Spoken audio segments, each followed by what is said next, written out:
जीवा शुक्रार्कपुत्रामपि राहुकेतु ये ग्रहाणां सकलार्थसिद्धिं कुर्वन्तु काले स्थिरभोगनित्या। श्रीमात्रे नमः। श्रीगुरुभ्यो नमः। सर्वेभ्यो मित्रेभ्यो नमो नमः।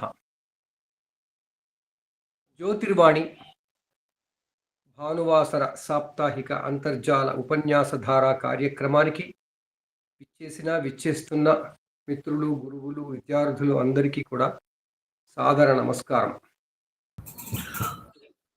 ఈరోజు మనం గత వారపు ఇతివృత్తమైనటువంటి రాహుకేతువులని, ఛాయాగ్రహాల గురించినటువంటి విషయాన్ని మనం కొనసాగిస్తున్నాం. గత వారమే మనం అనుకున్నట్టుగా కొందరు మిత్రులు రాహుకేతువుల గురించి ఉపన్యసించిన తర్వాత మనకి ఇంకా మనందరికీ ఉత్సాహంగా, ప్రోత్సాహకరంగా ఇంకా ఒక వారం వింటే బాగుంటుంది అనిపించింది. కాబట్టి ఈరోజు మనం దాన్ని కొనసాగిస్తున్నాం.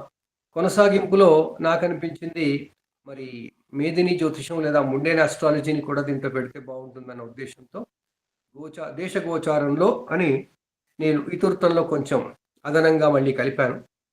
ఇప్పుడు ఆ విషయంతో కూడా మనకి మిత్రుల ముందుకు వచ్చి మాట్లాడే అవకాశం ఉంటుంది.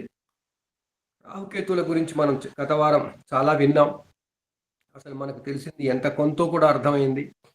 ఇంకా ఈ వారం మళ్ళీ మనం అందరి మిత్రుల నుండి, గురువుల నుండి మనం విశేషంగా మళ్ళీ తెలుసుకునే ప్రయత్నం చేద్దాం. ఆ క్రమంలో మరొక్కసారి రాహుకేతువుల గురించి ఉపోద్ఘాతంగా మాట్లాడుకుంటే, అవి రాహువు కేతువుగా చెప్పబడే రెండు ఉత్తర దక్షిణ బిందువులుగా అవి చంద్రపథంలో అంటే చంద్ర మార్గంలోనే ఉండి ఉంటాయని, ఎందుకంటే అవి ఉన్న చోటే వాటి దగ్గరే భూమి, సూర్యుడు, చంద్రుడు కనుక సమతలంలో వచ్చినట్టయితే అప్పుడు అక్కడ గ్రహణాలు ఏర్పడతాయి. కాబట్టి ఆ గ్రహణాలు అంటే మనకి భూమి మీద ఉన్న వాళ్ళకి అక్కడ ఆకాశంలో మన బింబ గ్రహాల మీద ఛాయలు రావడానికి కారణమవుతాయి. కాబట్టి ఆ బిందువు పేరు రాహుకేతువులుగా వాళ్ళు నిర్ణయించారు. ఆ రాహుకేతువుల్లో మనకి ఉత్తరార్ధగోళంలో ఉండేటువంటి ఆ బిందువు రాహువుగా, దక్షిణార్ధగోళంలో ఉండే బిందువు దేనికి అంటే చంద్రమార్గ అనే కక్షలో ఉత్తరం వైపు ఉండేది, దక్షిణం వైపు ఉండేది. అయితే ఆ ఉత్తరం వైపు, దక్షిణం వైపు ఉండేవి నిజంగా అక్కడే ఉంటాయా అంటే ఉండవు, అవి కూడా కదులుతుంటాయి. కాకపోతే ఒకవైపు దాని పేరు రాహు, మరొక దాని వైపు కేతు. ఇవి బింబగ్రహాలు రుజుమార్గంలో వెళ్తాయి. కాబట్టి ఆ బింబగ్రహాల మీదకి నీడలు రావాలంటే వాటికి అపసవ్య దిశలో మళ్ళీ ఏదో వస్తేనే కానీ అది నీడ అనేది వస్తుంది. కాబట్టి మన ఋషులు రాహుకేతువులు ఎప్పుడూ వక్ర మార్గంలో, వక్ర గమనంలో ఉంటారని, వక్ర గతిలో ఉంటారని, అదే సూర్యచంద్రులు ఎప్పుడు కూడా రుజుగతిలో ఉంటారని మనకి తెలియజేయబడింది. ఆ విధంగా మనకి రెండు బింబగ్రహాలకి ఎల్లప్పుడూ సదా రుజుగతి, రెండు ఛాయాగ్రహాలకు ఎల్లప్పుడూ సదా వక్రగతి ఉంటాయి. ఈ వక్రగతి కూడా అలాగే ఉంటుందా, ఏమైనా మార్పులు ఉంటాయంటే మనం ఇంకా సూక్ష్మంగా ఖగోళ విజ్ఞానంలోకి వెళ్ళినట్టయితే అందులో కూడా కొంచెం ముందు వెనుకలుగా ఉంటూనే ఉంటాయి. సాధారణంగా రాహుకేతువుల యొక్క కదలిక అంటే ఆ బిందువుల కదలిక దేని మీద, చంద్రమార్గం మీద ఎంత అంటే నెలకి సుమారు 1 డిగ్రీ 40 నిమిషాల పాటు ఉంటుంది. మనం ప్రతి నెల మనం పెట్టుకునేటువంటి మాస విశేషాలు ఉంటాయి, మాస గ్రహచార వార్త విశేషాలను ఉంటాయి. దాంట్లో ప్రతి నెల కూడా మనం ఆ నెలలో వాళ్ళు ఎంత సంచరించారు అనేది కూడా మనం పెట్టుకుంటాం. నవగ్రహాలవి పెట్టుకుంటాం. దాంట్లో వీళ్ళు వక్రంగా ఎంతవరకు వెళ్ళారని సాధారణంగా 1:40 వాళ్ళ యొక్క డిగ్రీలు మారుతుంటాయి. అదేవిధంగా 1:35 కూడా ఒక్కోసారి ఉంటాయి. చంద్రుడు కూడా ఎప్పుడు కూడా ఒకే గమనంలో ఉండడు, ఒకే వేగంతో ఉండడు. ఆ చంద్ర వేగం కూడా మారుతూ ఉంటుంది. అదేవిధంగా సూర్యగమనం కూడా అంటే భూమి యొక్క గమనం కూడా మారుతుంటుంది. ఇప్పుడు మీరు మన చార్ట్, మనం రోజు గ్రహస్థితి చార్ట్ చూస్తున్నట్టయితే దయచేసి గమనించండి, సూర్యుడికి ఎన్ని డిగ్రీలు మారుతున్నాయి. 1 డిగ్రీ 1 నిమిషం మారుతుంది. ఇప్పుడు ఇంతకుముందు 59 నిమిషాలే మారేది. ఆ విధంగా గ్రహాల యొక్క గమనంలో ఉన్న అతి సూక్ష్మమైనటువంటి గమన వేగ మార్పుని మీరు గ్రహస్థితి చార్ట్ ద్వారా చూస్తూ ఉండాలని అందుకోసమే ఆ చాప్టర్ మీకు అలా మీ ముందుకు ఉంచడం జరుగుతుంది. దయచేసి శ్రీనివాస గారు దయచేసి మ్యూట్ చేసుకోండి. సో మనకి ఈ విధంగా రాహుకేతువులే కాకుండా నవగ్రహాలకు సంబంధించిన ఎంతో సమాచారం మనకి లభిస్తూనే ఉంటుంది. రాహుకేతువులు అతి ముఖ్యమైన వాళ్ళు కాబట్టి వాళ్ళు కార్మిక గ్రహాలు అని కూడా అన్నారు వాళ్ళకి. నవగ్రహాలలో సప్తగ్రహాలు మనము, మన శరీరము, మన వేషము, మన ఏదైతే ఆ 2 గ్రహాలు మనం చేసే పనులన్నింటికి మూలభూతమై కార్మిక గ్రహాలు అంటారు. అదే కోణంలో రాహువు ఆరంభమని, కేతువు అంత్యమని కూడా అంటుంటారు. సో ఈ విధంగా మనకి రాహుకేతువులు లేని జ్యోతిషం బహుశా లేదు, ఎక్కడా లేదు. అది ఏదో రూపకంగా ఉండింది. దాని తర్వాత మన ఋషులు దాన్ని స్పష్టీకరించారు, రాహుకేతువులు ఉన్నారు అని. ఈ రాహుకేతువులు ఈ మధ్య కాలంలో 200, 350 సంవత్సరాల కింద మనం ఆవిష్కరించుకున్నారు. అంటే అది డిస్కవరీ చేసాం. డిస్కవరీ చేసినటువంటి కనుగొనబడినటువంటి యురేనస్, నెప్ట్యూన్, ప్లూటో గ్రహాలకు సంబంధించింది ఏమైనా ఉంటుందంటే అలాంటిది ఏమి ఉండదండి. ఆ గ్రహాలు అతి మంద గమనంతో శని కన్నా అతి మంద గమనంతో వెళ్తూ ఉంటాయి. వాటిని కూడా ఇప్పుడు మనం లెక్కించే స్థాయికి వచ్చాం. ఆ గమనం కాకుండా ఇప్పుడు ఈ 7 ప్లస్ అవి 10 అయిన తర్వాత కూడా మళ్ళీ ఈ రెండింటిని కూడా పాశ్చాత్య జ్యోతిషంలో నోట్స్ గా తీసుకుంటున్నారు. ఈ విధంగా జ్యోతిషంలో గ్రహాల, ముఖ్యంగా ఛాయాగ్రహాల పాత్ర ఎంతో ముఖ్యమైనదిగా అన్ని రకాల జ్యోతిష్ శాస్త్రాల్లోనూ కనుగొనబడింది. ఇక ఈ విషయం ముండేన్ ఆస్ట్రాలజీ అంటే మేదినీ జ్యోతిషంలో, అంటే ముఖ్యంగా మన బృహత్ సంహితలో ఎలా చెప్పబడింది అనే దానికి మళ్ళీ బృహత్ సంహితలో చదువుకున్న వాళ్ళంతా మనకి ఈరోజు చెప్పుకోవాలి. వాళ్ళల్లో అందరినీ కూడా వాళ్ళని కూడా ఆహ్వానించాను. మనకి రాహుచారాధ్యాయము అని సపరేట్గా ఆయన మన వరాహమిహిరుల వారు ఒక ప్రత్యేకమైన అధ్యాయాన్నే ఇచ్చారు. సో ఆ విధంగా మనకి దేశగోచారంలో, దేశగోచారం అంటే ముండేన్ ఆస్ట్రాలజీ, వర్షము, సూచనలు అన్నీ వస్తాయి. వాటిల్లో ఈ రాహుకేతులది అత్యంత ప్రముఖమైనటువంటి ప్రాధాన్యమైనటువంటి పాత్ర ఉంటుంది.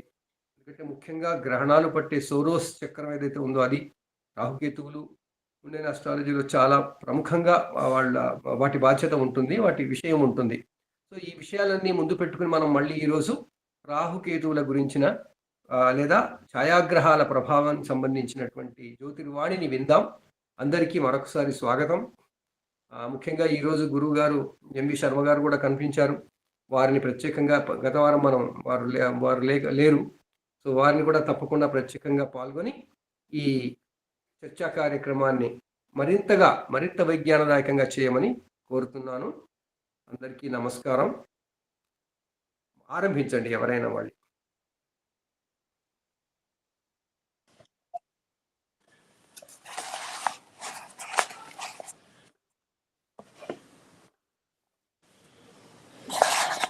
చెప్పండి ఆనంద గారు.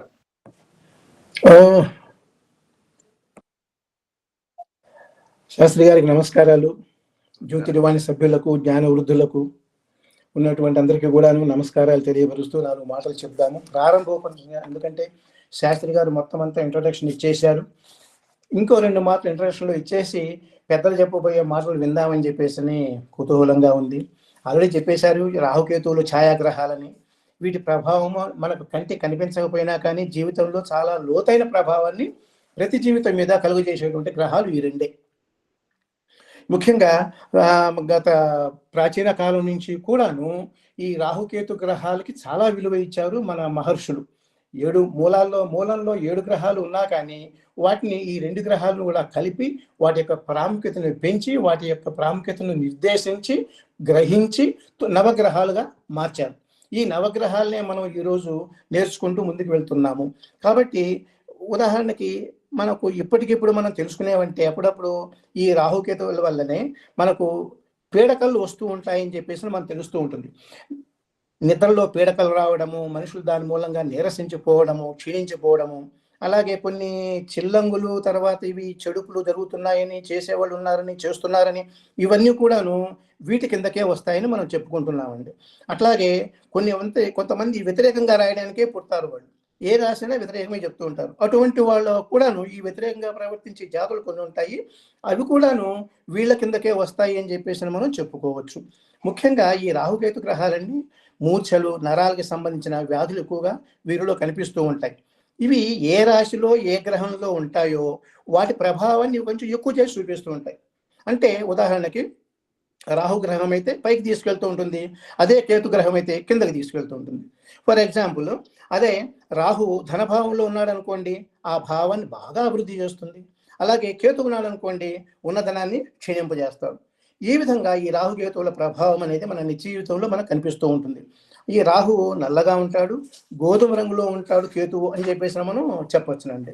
ఈ విధంగా వీటి యొక్క భౌతిక ఇవి మనము చూసుకుంటున్నాము.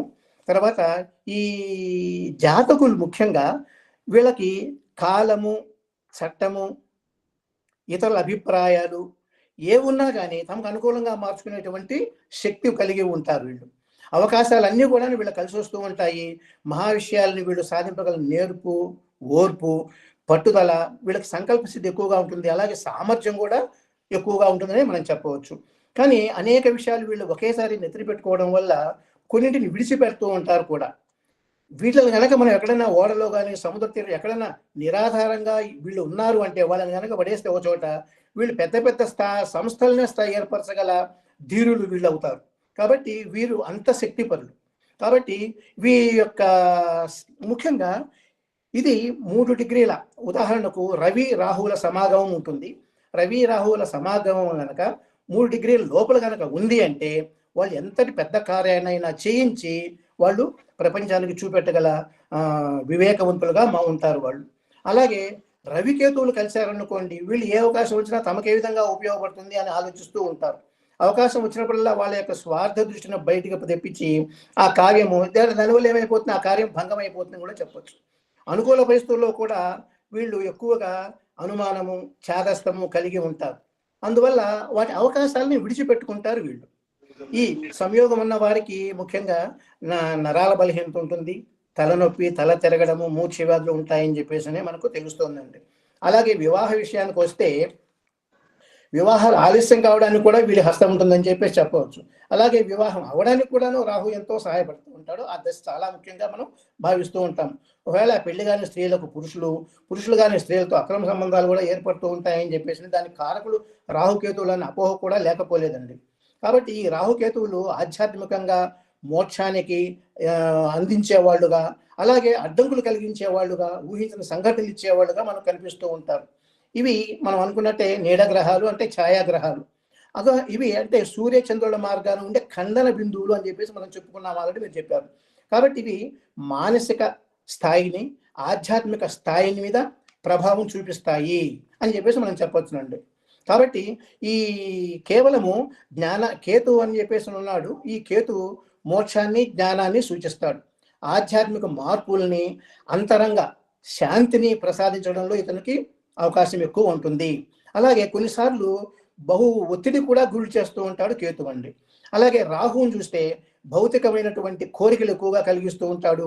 అలాగే ఏదైనా చేద్దామని చెప్పేసి వెంటనే అడ్డంకుల్ని సూచించడంలో సిద్ధహస్తుడు. అకస్మాత్తుగా లాభాలు వస్తూ ఉంటాయి, ఉన్నత శిఖరాలని అందిస్తూ ఉంటాడు ఈయన. కాబట్టి జన్మ జాతకంలో ఈ రాహుకేతువుల స్థానం సరిగ్గా గనక లేకపోతే వాటి దుష్ప్రభావాలు తగ్గించుకోవడానికి మనం ఏమేం చేయాలి అన్నటువంటి నిన్న చాలా సవిస్తరంగా విశదపరిచారు. అవి మనం చెప్పుకోకలేదు. హోమాలను, రత్నగోమేధికాలని, వెల్లుల్లి వాడడం, తర్వాత ఇవన్నీ కూడా నిన్న మనం తెలుసుకున్నామండి. ఇప్పుడు మళ్ళీ మనం చెప్పుకోకర్లా. రాహు అంటే తల అని చెప్పేసి, కేతు అంటే తోక. కాబట్టి రాహువుకి ఆలోచనలు ముఖ్యము, ఆలోచనలకు అధిపతి ఆయన. భౌతిక కోరికలను, ఆవిష్కరణకి ఆయన ఇంపార్టెంట్గా మనం చెప్పుకుంటాము. అలాగే కేతువు శరీరంగా మనం చెప్పుకుంటాం. కాబట్టి ఈ రెండు మనం దృష్టిలో పెట్టుకొని వాళ్ళ యొక్క ఫలితాలను మనము చెప్పాల్సి ఉంటుంది అని మనం చూసుకోవాలి. చివరికి ఈ కేతు అనేటువంటి వాని వల్ల అంతర్గత శాంతి కానీ, జ్ఞానం కానీ, ఆధ్యాత్మిక సంతృప్తి కానీ మనకు వస్తూ ఉంటుంది. ఆధ్యాత్మికతని ప్రేరేపించడంలో, ప్రోత్సహించడంలో, మనిషి యొక్క పరివర్తనలో మార్పు తేవడంలో ఈయనకి చాలా పాత్ర ఉంది అని చెప్పేసి మనం చెప్పొచ్చునండి. అలాగే ఇంతకుముందు మనం గురువు గనక రాహుతో కలిస్తే గురుచండాల యోగము అనేటువంటిది ఒక అభిప్రాయం ఉండేది ఆ రోజుల్లో. వీడు సముద్రాంతరం చేయాలి, బయటికి పోయేవాడేను, ఇక్కడ ఉండేవాడు కాదు అని చెప్పేసి అనుకునేవాడు. కానీ ఈ రోజుల్లో రాహు చాలా ప్రాముఖ్యత ఉంది. రాహు ఉంటేనే ఐటీ ఆవిష్కరణలు జరుగుతూ ఉన్నాయని, తర్వాత ముఖ్యంగా విదేశయాత్రలు చేయడానికి ఇతనే కారకుడని, అక్కడ ఉండడానికి కూడా ఇతనే కారకుడని, ఈ విధంగా మనం అత్యధికంగా ప్రాముఖ్యత ఇస్తున్నామో ఈ రోజుల్లో. అందువల్ల ఈ విధంగా రాహుకేతువులను మనం జస్ట్ చెప్పడం కోసమే నేను ఏ స్థానంలో కనుక వాళ్ళు ఉంటేనండి ఆ స్థానాధిపతి, అలాగే ఏ నక్షత్రాల్లో వాళ్ళు ఉంటారో అది కూడా మన లెక్కలో తీసుకొని ఫలితాల్ని నిర్ణయించాలి. కాబట్టి తొందరపాటు పనికి రాకుండా రాహుకేతువుల్ని చాలా జాగ్రత్తగా నిదానంగా పరిశీలించి మనం చెప్పాల్సి ఉంటుంది. ఇంతటితో నేను ముగిస్తున్నానండి. మన పెద్దల వల్ల ఈ విషయాలు తెలుసుకోవాల్సిన చాలా ఉన్నాయి. జ్యోతిర్వాణికి ధన్యవాదాలు. నా అవకాశం ఇచ్చినందుకు. మీ వాయిస్ అయితే విన్నాను కానీ పూర్తి పేరు చెప్పండి. ఆనంద అనే వరకు పూర్తిగా రావాలి. ఆనందరావు కోర్సుపాటినండి. నమస్కారం సార్. శ్రీమాత్రే నమః. జై శ్రీ దుర్గాయై నమః. చాలా చాలా ధన్యవాదాలు సార్. ఇలాగే వస్తూ ఉండండి. చాలా రోజుల తర్వాత మనకి డాక్టర్ రమణారావు గారు కనిపిస్తున్నారు. వైవి రమణారావు గారు, వైవి సుబ్బారావు గారి తనయులు. వారికి సాదరంగా ఆహ్వానం పలుకుతూ తమ జ్యోతిర్వాణి వినిపించవలసిందిగా కోరుతున్నాను.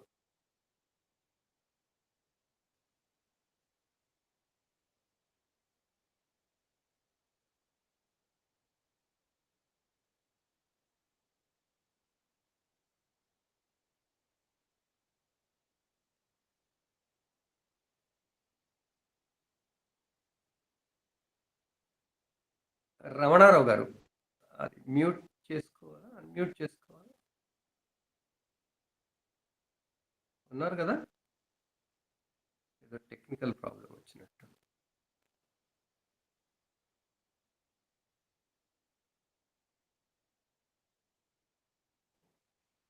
టెక్నికల్గా ఏదో ప్రాబ్లం వచ్చినట్టుంది. మూర్తి గారు మీరు చేయెత్తారు, ఏమైనా చెప్తారా మళ్ళా? వైవిఆర్ రావు గారు వచ్చారు. ఒకసారి వీరిది విన్నాక మనం తీసుకుందాం. రావు గారు, రమణారావు గారు నమస్కారం.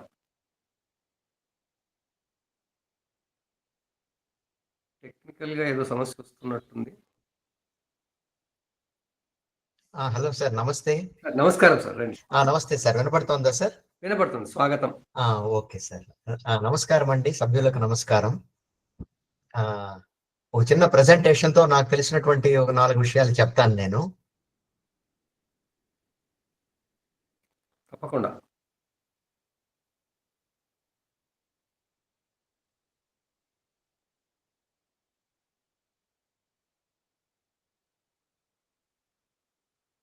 కనబడుతోందా సార్? కనబడుతుంది సార్.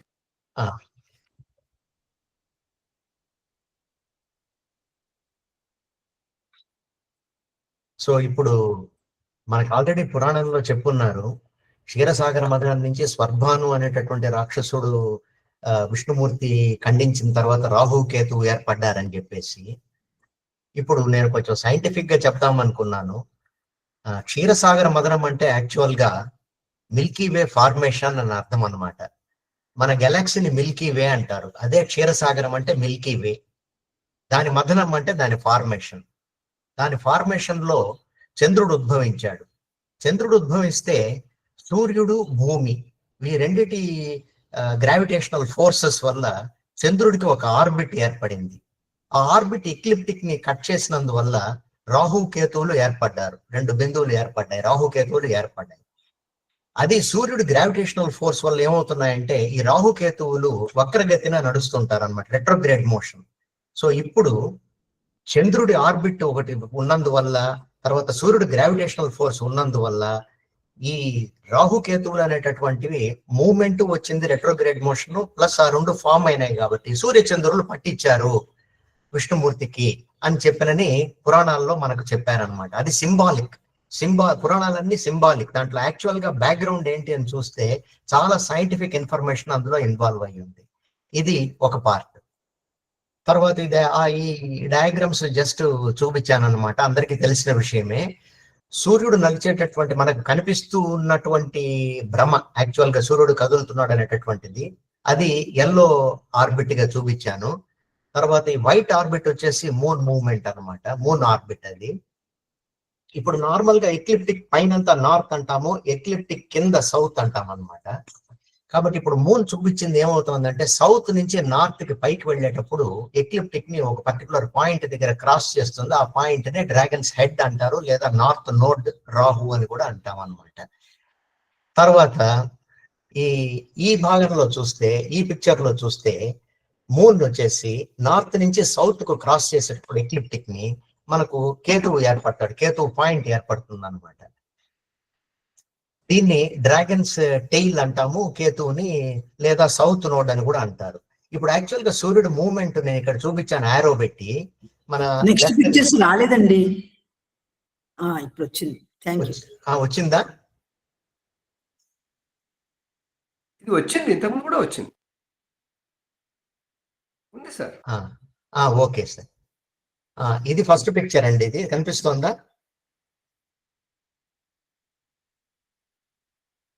కనబడుతుంది. You can go to the next. Okay. ఇది ఇక్కడ నార్త్ నుంచి సౌత్ వెళ్తుంది కాబట్టి దాన్ని dragon tail or south node అంటాం అనమాట. అదే కేతు. తర్వాత ఈ పిక్చర్ లో కనుక చూస్తే మీకు సూర్యుడు లెఫ్ట్ నుంచి రైట్ గా పోతున్నట్టుగా నేను చూపించాను. అదే రాహుకేతువుల డైరెక్షన్ కనుక మీరు చూసారంటే అది రెట్రోగ్రేడ్ మోషన్ అనమాట. సూర్యుడికి ఆపోజిట్ డైరెక్షన్ లో తిరుగుతూ ఉంటాయి. సో సూర్యుడు ఫస్ట్ టెయిల్ ని మీట్ అవుతాడు. టెయిల్ అంటే కేతువు, south node or dragon tail అనమాట. ఫస్ట్ కేతువుని మీట్ అవుతాడు, తర్వాత రాహుని మీట్ అవుతాడు అనమాట ఇక్కడ సూర్యుడి డైరెక్షన్ వల్ల. తర్వాత మనం ఇక్కడికి వచ్చామంటే అస్ట్రాలజీలో మనకు రాహుకేతువులు ఛాయాగ్రహాలు అని చెప్పారు. లైట్ ఏ ఆబ్జెక్ట్ మీద పడిందంటే దాని షేప్ ను బట్టి షాడో ఫామ్ అవుతుంది అనమాట. ఇప్పుడు ఛాయాగ్రహాలు ఏ రాశి ముందున్నట్లుగా మనకు కనిపిస్తుందో, ఏ గ్రహాలతో కూడి ఉన్నట్లు మనకు కనిపిస్తుందో దాని క్యారెక్టరిస్టిక్స్ ఇవి తీసుకొని ఇవి దాని షాడో ఇస్తాయి అనమాట. So they represent the significations of that rashi or otherwise the grahas with which they are associated with. ఇది as far as astrology is concerned.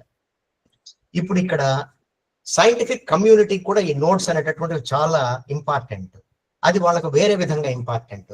NASA, ISRO, తర్వాత European space agency ESA, Japanese aerospace exploration agency JAXA, ఇవన్నీ notes ని accurate గా compute చేయడానికి try చేస్తున్నాయి కూడా. ఈ notes అనేటటువంటివి వాళ్ళకి ఎందుకు ఇంపార్టెంట్ అంటే ఇవి హై రిస్క్ జోన్స్ అనమాట. ఇక్కడ అంతరిక్ష శకలాలు ఉంటాయి. ఆ శకలాలు ఈ నోట్స్ క్రాస్ చేసే ప్రాబబిలిటీ చాలా ఎక్కువ. సో ఇప్పుడు స్పేస్ క్రాఫ్ట్ ఆ పర్టికులర్ రీజన్ లో కనుక ఉందనంటే ఈ డెబ్రిస్ వచ్చి దానికి కొట్టుకుని ఆ స్పేస్ క్రాఫ్ట్ డ్యామేజ్ అయ్యేటటువంటి పాసిబిలిటీ ఉంది. కాబట్టి వాళ్ళు కంప్యూట్ చేసేది ఈ నోట్స్ ఎందుకంటే ఈ జోన్స్ ని అవాయిడ్ చేయడానికి. తర్వాత ఇంకొకటి, ఈ నోట్స్ చాలా ఇంపార్టెంట్ ఎక్లిప్స్ ఫార్మేషన్ లో. ఎక్లిప్స్ ఎంత డ్యూరేషన్ ఉంటుంది అనేటటువంటిది ఈ నోట్స్ క్యాల్కులేషన్ చెప్తుంది అనమాట. సో ఈ స్పేస్ క్రాఫ్ట్స్ మనం పంపించేటటువంటి వెదర్ ఇన్ఫర్మేషన్ కి కనుక్కోవడానికి, ప్రెడిక్షన్ కి, తర్వాత వచ్చేసి కమ్యూనికేషన్ యూస్ చేసే శాటిలైట్స్, ఇవన్నీ సోలార్ ప్యానల్స్ ఉంటాయి. ఈ సోలార్ ప్యానల్స్ శాటిలైట్స్ మీద ఎందుకు ఉంటాయంటే బ్యాటరీ ఛార్జ్ కావడానికి అనమాట. సూర్యుడి లైట్ ఎప్పుడు కూడా ఈ సోలార్ ప్యానల్స్ మీద పడుతూ ఉంటే ఎలక్ట్రిసిటీ జనరేట్ అయ్యి బ్యాటరీస్ ఛార్జ్ అవుతూ స్పేస్ క్రాఫ్ట్ లో ఎక్విప్మెంట్ అంతా వర్క్ అవుతుంది.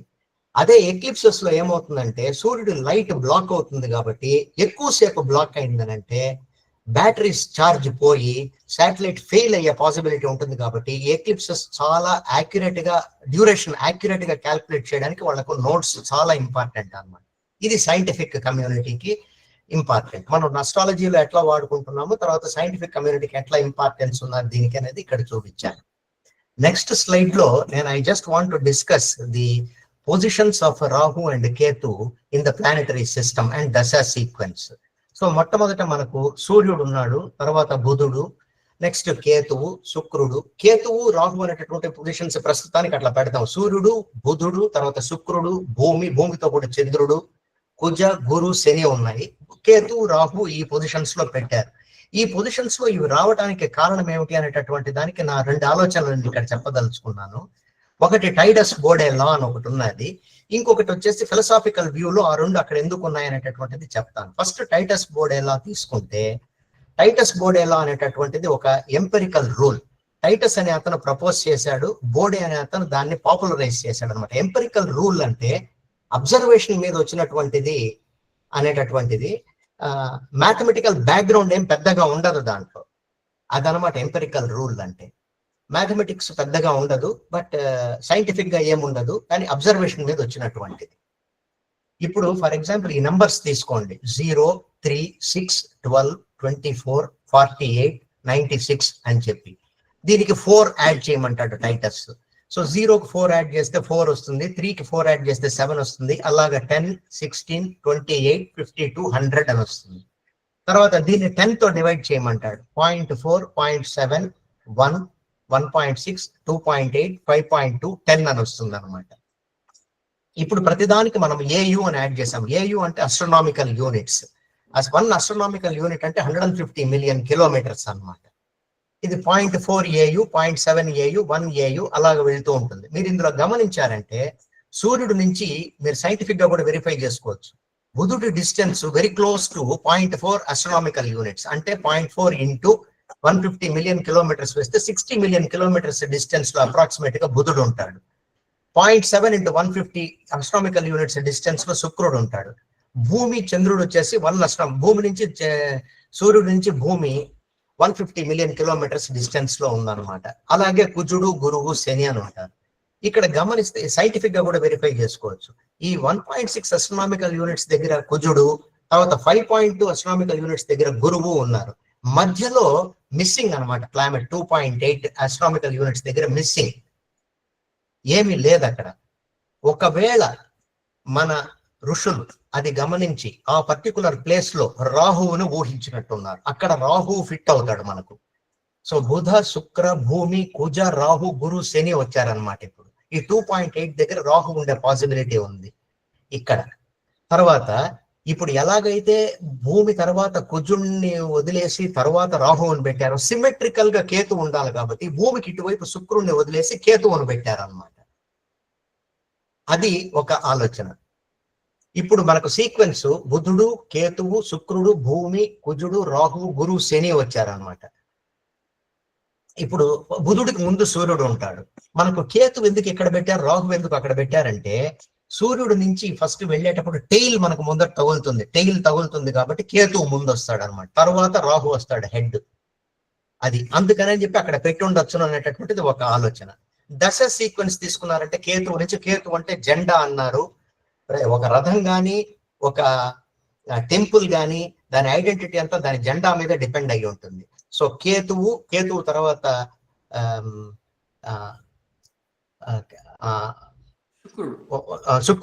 శుక్రుడు వస్తున్నాడు.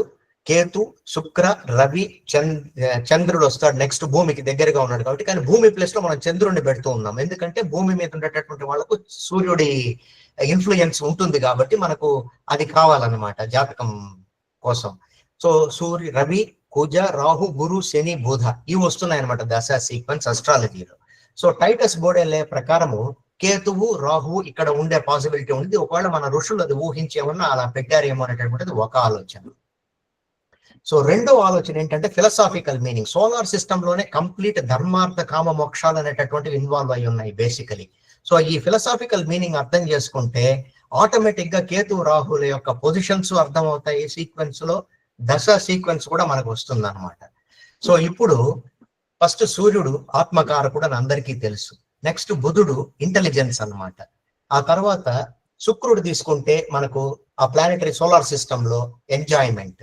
తర్వాత భూమి ఉన్నది, భూమితో కూడా చంద్రుడు వస్తాడు. చంద్రుడు అంటే మైండ్. తర్వాత కుజుడు వస్తాడు, మెటీరియలిజం అన్నమాట. తర్వాత గురువు వస్తాడు, గురువు జ్ఞానకారకుడు, విజ్డమ్. శని పరివ్రాజకుడు, రినౌన్సియేషన్ అన్నమాట. ఇది వీటి యొక్క ఫిలసాఫికల్ మీనింగ్స్ యాక్చువల్ గా. తర్వాత ఇప్పుడు ఈ మైండ్ అనేటటువంటిది రిప్రజెంటెడ్ బై చంద్రుడు. ఈ శుక్రుడు ఎంజాయ్మెంట్ మధ్య, తర్వాత కుజుడు మధ్య పడి మాయలో పడి వాటిట్లలోనే కొట్టుకుంటుంటాడు అనమాట మానవుడు. కాబట్టి ఈ రెండు కాంబినేషన్స్ లో మధ్యలో ఇరుక్కుని ఉంటుంది మైండ్. అదే అర్థకామాలు. తర్వాత మనకు కేతువు, రాహు ఫిల్ అయినా చూడండి, అది మనకు మాయ అన్నమాట. ఆ మాయ మధ్యలో ఇరుక్కుని మనిషి అక్కడే తిరుగుతూనే ఉంటాడు అనమాట. ఇప్పుడు ఈ మాయను దాటి గనక ఛేదించుకొని బయటకు వస్తే బుధుడి ఇంటెలిజెన్స్ యూస్ చేసుకొని జ్ఞానం అనేటటువంటిది సంపాదించి, తర్వాత అది ధర్మం అన్నమాట. ధర్మం ఆటోమేటిక్ గా మనిషి ధర్మాత్ముడు అవుతాడు. తర్వాత పరివ్రాజకుడుగా మారి, అంటే అన్ని వదిలేసి రెనౌన్సియేషన్ తీసుకొని ఆత్మ సందర్శనం చేసుకోగలడు. ఇదనమాట physical meaning of the solar system. ధర్మార్థ కామ మోక్షాలు కంప్లీట్ గా ఇందులో ఉన్నాయని మన ఋషులు ఎప్పుడో చెప్పారు. ఇది ఒక ఆలోచన. ఇది మా ఫాదర్ కి I'm very much indebted to my father for this great idea in the solar system. ఈ సోలార్ సిస్టమ్ లోనే మొత్తం ధర్మార్థ కామ మోక్షాలు ఇన్వాల్వ్ అయినాయి, పురుషార్థాలన్నీ దీంట్లోనే ఉన్నాయి. సో ఇప్పుడు మనం ఏం చేయాలంటే ఈ మాయ నుంచి బయటకు వస్తే గానీ మనం ఆత్మ సందర్శనం జరగదు. తరువాత ఇదే మోక్షం అన్నమాట. పరివ్రాజకుడయి కంప్లీట్ గా ఆత్మ సందర్శనం చేసుకుంటే మోక్షం వస్తుంది. అది అనమాట సార్, ఇది మన ఆలోచన ఈ సోలార్ సిస్టమ్ లో ఉండేటటువంటిది. ఇప్పుడు మామూలుగా మీరు గనక గమనించినట్లయితే ఇందులో అదే సీక్వెన్స్ ఉందన్నమాట. కేతువు నుంచి స్టార్ట్ అయ్యానంటే కేతువు, శుక్ర, రవి, చంద్ర, భూమికి బదులు సూర్యుని పెట్టుకుంటాము. కుజ, రాహు, గురు, శని వస్తుంది, మళ్ళీ బుధుడు వస్తాడు అనమాట దశల్లో కూడా. సో కేతు ఎందుకున్నాడు ముందు, రాహు ఎందుకున్నాడు తర్వాత అంటే నేను ఆల్రెడీ చెప్పినట్టుగా సూర్యుడి నుంచి ఫస్ట్ మనకు తోక తగులుతుంది, రెట్రోగ్రేడ్ మోషన్ లో ఉంటుంది కాబట్టి కేతు వస్తాడు, తర్వాత రాహు వస్తుంది అనమాట. ఈ రెండు ఆలోచనలు నేను చెప్పదలుచుకున్నానండి. నాకు ఈ అవకాశం ఇచ్చినందుకు చాలా ధన్యవాదాలు. చాలా చాలా ధన్యవాదాలు రమణారావు గారు. మీరు చెప్తున్నంతసేపు మీ నాన్నగారి వీడియోనే నా కళ్ళ ముందు ఈ రేషనాలే బిహైండ్ వింశోత్తరి దశా సిస్టమ్ అనే దాంట్లో ఇవన్నీ ఎక్స్ప్లెయిన్ చేశారు. అది నేను సభ్యులందరికీ కూడా పంచాను, 1-2 సార్లు పంచాను ఆల్రెడీ. మళ్ళీ కూడా పెడతాను ఈ రోజు తర్వాత. అద్భుతంగా మ్యాథమెటికల్ రీజనింగ్ అనేది ఇవ్వబడింది. మీరు అన్నది నాకు కూడా, అంటే నేను ప్రత్యేకంగా దాన్ని స్టడీ చేయలేదు, కానీ భూమి ఒకవైపు కుజుడు, ఒకవైపు శుక్రుడు, వీళ్ళిద్దరూ ఇంటర్నేషనల్ గా ఒక పురుషుడు స్త్రీగా గుర్తించబడ్డారు. ఆ పురుష స్త్రీ పురుషుల అంటే ప్రకృతికి, స్త్రీ పురుషులైతే ప్రకృతి భూమి అయిపోయింది. అంటే భూమి రవి మన కుజ శుక్రులతో పాటు ఉంటేనే భూమి అవుతోంది, జాతకుడు అవుతున్నాడు. జాతకుడికి 2 ముఖ్యం. జాతకుడికి 2 ముఖ్యమయ్యాక బింబగ్రహాలు, సూర్యచంద్రులు. ఆ బింబగ్రహాలకి అవతల మళ్ళీ వీళ్ళు ఉన్నారు, ఈ మీరు అన్నట్టుగా బుధ గురువులు ఉన్నారు. సూర్యుడికి అవతల చివరికి సోలార్ సిస్టమ్ చివరిలో ఆయన శని ఉన్నాడు. మనం సోలార్ సిస్టమ్ చివరికి వెళ్ళిపోతాం. ఎంట్రీ అండ్ ఎగ్జిట్ అని నేను చిన్న ఆర్టికల్ ఎప్పుడో రాశాను, ప్రజెంటేషన్ చేశాను. దాంట్లో కూడా ఎంట్రీ ఏమన్నారంటే రాహు నుంచి అన్నారు, ఎగ్జిట్ కేతు నుంచి అన్నారు. ఈ కేతు నుంచి అన్నప్పుడు కేతు మళ్ళీ లింక్ అవుతాడు, వచ్చే జన్మకి లింక్ అవుతాడని కూడా పెట్టుకుంటూ వచ్చారు. ఆ క్రమంలో చాలా అద్భుతమైన వివరణ ఉంది ఈ రాహుకేతువుల. దీన్ని కలగలిపి మన జీవితంలో ధార్మికంగా, అంటే ఆధ్యాత్మికంగా లేదా ఫిలసాఫికల్ గా ఏదైతే అనుకుంటున్నామో తాత్వికంగా అన్నీ ఉన్నాయి. అద్భుతమైన ఇన్ఫర్మేషన్ మీరు అందించారు అందరికీ. చాలా చాలా ధన్యవాదాలు సార్. ఇలాగే దయచేసి వస్తూ ఉండండి, చూస్తూ ఉండండి కార్యక్రమాలు, మమ్మల్ని మార్గదర్శనం చేస్తూ. తప్పకుండానండి మీ దగ్గర నుంచి కూడా చాలా నేర్చుకోవాలి. నేను అందరికీ నేను చాలా ఇండెటెడ్ అన్నమాట ఫర్ యువర్ గ్రేట్ నాలెడ్జ్. అందరం తెలుసుకుందాం, అదేనండి, ఎంత నేర్చుకున్నా కూడా మనం స్టూడెంట్ ఎప్పుడు కూడా నేర్పుకుందాం. థ్యాంక్స్ అండి, చాలా ధన్యవాదాలు వెరీ మచ్. తొందరలోనే మళ్ళీ బహుశా అంటే ఈ నూతన ఆంగ్ల సంవత్సరం తర్వాత నాన్నగారిని ఒక రోజు మనం ఈ సమావేశానికి మీరు తీసుకురండి. చూస్తానండి, అంటే ప్రస్తుతానికి ఆయనకు ఒళ్ళు బాగలేదు, అదే అందుకనే ఉన్నప్పుడే, ఎందుకంటే వారి దర్శనం కలిగించిన మేమందరం ధన్యులం అయిపోతాం. తప్పకుండా ప్రత్యక్షంగా నేనైతే వద్దాం అనుకుంటున్నాను, ఎప్పుడు వీలవుతుందో చూస్తాను. చాలా చాలా ధన్యవాదాలు సార్. ధన్యవాదాలు. జిఆర్ వేణు గారు ఏం చెప్తారా?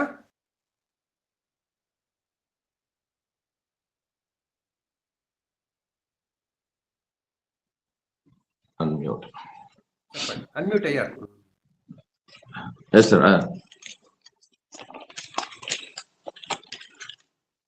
అంటే గత ఆదివారం రాహు కేతువులు గురించి, అంటే మనం ఈ లోకంలో రావడానికి కారణం రాహు కేతు, అంటే ఆత్మ వాటిని అన్నింటినీ భోగించింది, అంటే అవన్నీ కూడా ఉన్నాయి. అంటే కోరికల వల్లనే మనం ఈ జన్మలోకి, ఈ లోకంలోకి వచ్చాం. మనం ఏం చేయాలనుకుంటున్నామో అది రాహువు, చేసి ఏదైతే ఉన్నామో అది కేతు. అంటే ఇప్పుడు ఒక 3 రాసుల గురించి చెప్తానండి. 12 రాసులు చెప్పాలంటే చాలా టైం తీసుకుంటుంది. ఒక్కో రాశికి చెప్పాలంటే 10 నిమిషాలు పడుతుంది. మనం రాసుల గురించి కాదు, రాహుకేతుల గురించే మాట్లాడుతున్నాం. అదే రాహుకేతువులు, మేషంలో రాహు ఉంటే ఏంటి, తులలో కేతువు ఉంటే ఏంటి అనేది ఒక 3 రాసుల గురించి చెప్తాం. అంటే సహజరాశికంలో దీన్ని మీరు లగ్నానికి కూడా అన్వయించుకోవచ్చు. అంటే తులలో కేతు ఫస్ట్ అంటే సంచిత కర్మలు, తర్వాత ఆగామి కర్మలు. మేషంలో రాహు అంటే ఆగామి కర్మలు, ఫ్యూచర్ కర్మస్. పాస్ట్ కర్మస్ అంటే సంచిత కర్మలు కేతు తెలియజేస్తాడు. అంటే ఉంటే ఆ వ్యక్తి ఎలా ఉంటాడు అంటే గతంలో తన సంతోషం అనేది ఇతరుల సంతోషం అపజయాల మీద ఆధారపడి ఉంది. అంటే వాళ్ళ గురించే చేసేవాడు ఏది చేసినా కూడా. అంటే ఫర్ ఎగ్జాంపుల్ తమ్ముడు సంతోషంగా ఉంటే తాను సంతోషంగా ఉన్నాడు, తమ్ముడు బాధపడితే తాను కూడా బాధపడగా ఉన్నాడు. ఈ తమ్ముడే కాదు, క్లోజ్గా ఎవరున్నా కూడా ఏది చేసినా కూడా ఇతరుల సంతోషం గురించి చేశాడు. తులారాశి అనేది రిలేషన్షిప్ కు సంబంధించిన రాశి. తులారాశిలో కేతు రిలేషన్షిప్ సంబంధించిన రాశి కాబట్టి తులలో కేతు ఉంటే రిలేషన్షిప్స్ అనేవి అంత బాగా ఉండవు. అంత సపోర్ట్ చేసినా అంటే అందరికీ సపోర్ట్ చేసినా తన త్యాగాలకు గుర్తింపు లభించలేదు. అందుకే ఈ జన్మలో ఎవరికి నేను ఏమి కూడా చేయదలుచుకోలేదు అని అనుకుంటాడు. కాబట్టి ప్రతిదీ కూడా ప్రాక్టికల్ గా చేస్తాడు. Practical person to practical. Practical అనేది ఎమోషన్స్ కి స్పిరిచువాలిటీకి చాలా దూరం చేస్తుంది. ప్రతిదీ కూడా ప్రాక్టికల్ ఉండకూడదు. అంటే 20% లాజిక్ ఉండాలి, 80% ఎమోషన్స్ అనే ఉండాలి. గత జన్మలో ఇతరుల మీద ఆధారపడి ఉన్నాను, ఇతరుల ప్రశంసలు పొగడ్తలు పొందాలని అనుకున్నాడు. అంటే ఏదైనా చేయండి, ఏం చేసినా సరే నేను చేసిన పనిని మెచ్చుకోండి, నన్ను పోడండి, ప్రశంసించండి అనుకుంటారు. Like a door mat. Inferiority complex అనేది వీళ్ళకు ఉంటుంది. అంటే తనను తాను తక్కువగా అంచనా వేసుకోవడం, ఇతరులు గొప్పగా అనుకోవడం ఉంటుంది. కేతు తులలో రిలేషన్షిప్, అందుకనే కేతు తులలో ఉంటే రిలేషన్షిప్స్ అనేవి అంతా బాగుండదు. అంటే మ్యారేజ్ సరిగా జరగాలి, ఉద్యోగం సరిగా రావాలి అనుకుంటూ ప్రతిదీ కూడా ప్రాక్టికల్ గా ఆలోచిస్తూ ఉంటారు. అంటే మ్యారేజ్ అవుతుంది కానీ అందులో సంతోషం ఉండదు. లాజిక్ అనేది 20%, ఎమోషన్ అనేది 80% ఉండాలి. మ్యారేజ్ వితౌట్ లవ్ అంటుంది కానీ అందులో ప్రేమ ఉండదు. Prestigious without satisfaction. పేరు ప్రతిష్టలు వస్తాయి కానీ అందులో సంతృప్తి అనేది ఉండదు. ప్రతిదీ కూడా ప్రాక్టికల్ గా చేస్తాడు. ఇక దాని చేయాల్సిన పరిహారాలు ఏంటి, ఏం చేయాలి? లీడర్షిప్ రోల్ అనేది తీసుకోవాలి, నాయకత్వ లక్షణాలు. మీకు ఇష్టం ఉన్నా లేకున్నా ఈ పనులు అనేవి చేయాలి. తులలో కేతు ఇవి చేయడానికి ఇష్టపడాడు. అంటే గతంలో చేసే ఉన్నాడు కాబట్టి అవన్నీ కూడా చేయాలని ఉండదు, కానీ బలవంతంగా చేయాలి. కమ్యూనికేషన్స్ మీటింగ్లు అంటే సోషల్ గ్యాదరింగ్స్ ఏమన్నా ఉంటే అందులో పాల్గొనాలి. క్రియేటివిటీ, మేషరాశి అనేది మొదటి రాశి కాబట్టి క్రియేటివిటీ అనేది తెలుపుతుంది. కాబట్టి ఏది చేసినా కూడా బోరింగ్ గా లైఫ్ నాకు ఉద్యోగానికి వెళ్ళండి సాయంత్రం రండి అని అదే ఉండదు. కాబట్టి ఏ పని చేసినా కూడా దాన్ని క్రియేటివిటీగా చేయండి. సెల్ఫ్ క్రియేటివిటీ పనిచేయాలి. అంటే లీడర్షిప్ క్వాంటిటీస్ అనేవి పెంచుకోవాలి. దాని గురించి రాకపోతే పర్సనల్ డెవలప్మెంట్ కోర్సు చేయండి, మీటింగ్ లో మాట్లాడండి, సోషల్ గ్యాదరింగ్ లో మాట్లాడండి. ఇవి ఏదన్నా పని చేయాలి. బరువు బాధ్యతలు మోయండి. అంటే గోల్స్, లక్ష్యాలు, ఆశయాలు ఏమన్నా ఉంటే వాటిని రాసుకుంటూ ఉండండి. మేషరాశిలో రావు అంటే మీ ఆగామి కర్మలు ఇవే. మేషరాశిలో ఉన్న రావు ఇవే చెప్తాడు. వ్యక్తి డెవలప్మెంట్ గురించి చేయాలి. ఈ సంవత్సరం నా లక్ష్యాలు ఏంటి, ఆశయాలు ఏమిటి, నేను ఏం చేయాలి అని రాసుకోవాలి. అంటే మై సెల్ఫ్, వ్యక్తి అభివృద్ధి గురించి ఇదంతా చెప్తుంది. ఇక Rahu in taurus and Ketu in Scorpio. అంటే వృషభ రాశిలో రాహువు, వృచ్చికంలో కేతువు ఉంటే ఎలా ఉంటారు అంటే గత జన్మలో వృచ్చికం అంటే గొడవలు, తగాదాలు, కోపంగా మాట్లాడడం ఇవన్నీ ఉంటాయి. అంటే గతంలో గొడవలు, తగాదాలు, కోపంతో మాట్లాడే తత్వం ఉంటుంది. అంటే పర్వతంలో లావాలాగా ఉంటుంది. పర్వతంలో లావ ఒకటేసారి బయటకు వస్తుంది కదా, అలా. అంటే ఎప్పుడైనా పగిలిపోయి లావ బయటకు వస్తుంది. అంటే షార్ట్ టెంపర్స్ అనేది ఉంటాయి. గతంలో గాయాలు తగిలాయి, ప్రమాదాలు కూడా జరిగాయి, ఆపరేషన్ కూడా జరిగి ఉండొచ్చు. ఈ జన్మలో అవి అంటే చాలా భయంగా ఉంటుంది. అన్ని బాధలు పడి ఉంటారు. చిన్న దెబ్బ తగిలినా కూడా భరించలేడు. కేతు వృచ్చికంలో ఉంటే ఆ వ్యక్తికి జ్యోతిష్యం అనేది తొందరగా వస్తుంది. ఇందులో అసలు అనుమానం అనేది లేదు. కేతు ఏ రాశిలో ఉంటాడో ఆ పని చేస్తే, అంటే దానికి సంబంధించిన విద్య చదివితే వాడికి తొందరగా వస్తుంది. ఎందుకంటే గతంలో ఆ విద్య నేర్చుకుని ఉన్నాడు. ఆత్మ వాటినన్నింటిని కూడా నేర్చుకుని ఉంది అంటే ఆత్మ ఓ సబ్ భోగ్ సుఖీ హై హిందీలో అంటారు దీన్ని. అంటే అండర్ హిడెన్ గ్రౌండ్ యాక్టివిటీస్ అని చేసి ఉంది, అంటే రహస్యమైన పనులు చేసి ఉంది. వీరికి సెక్సువల్ అబ్యూస్ ఎక్కువగా ఉంటాయి. కాబట్టి వృషభ రాశిలో ఉన్న రాహు కోరికలు అనేవి ఎక్కువగా ఉంటాయి. ఈ జన్మలో రాహు వృషభంలో ఉండడం వల్ల సెక్సువల్ డిసైర్స్ అంటే కోరికలు ఎక్కువగా ఉంటాయి. వృచ్చికంలో కేతు ఏం చెప్తాడంటే డబ్బులు ఎలా వస్తాయి, ఏ విధంగా డబ్బులు సంపాదిస్తాను అనే ఆలోచన అనేది వస్తుంది. రాహు ఏ రాశిలో ఉంటే ఆ రాశికత్వాల ద్వారా డబ్బులు సంపాదించాలని అనుకుంటాడు. కేతు అనేది చింత. కేతు వృచ్చికంలో కేతు ఎలా ఉంటుందంటే నా దగ్గర ఉన్న డబ్బులు ఎవరైనా తీసుకుంటారేమో, దొంగలు దోచుకుంటారేమో అనే ఆలోచనలు ఉంటాయి. భాగస్వామి దొరకడం అంటే వీరికి జీవిత భాగస్వామి దొరకడం అనేది కష్టమే, అంటే వివాహం కావడం అనేది చాలా కష్టమే. వృచ్చికం అంటే ఆ సహజ రాశిచక్రంలో అష్టమం కాబట్టి దీన్ని రంధ్రస్థానం అంటారు కదా, చాలా చెడు ఆలోచనలు ఉంటాయి. ఇంకా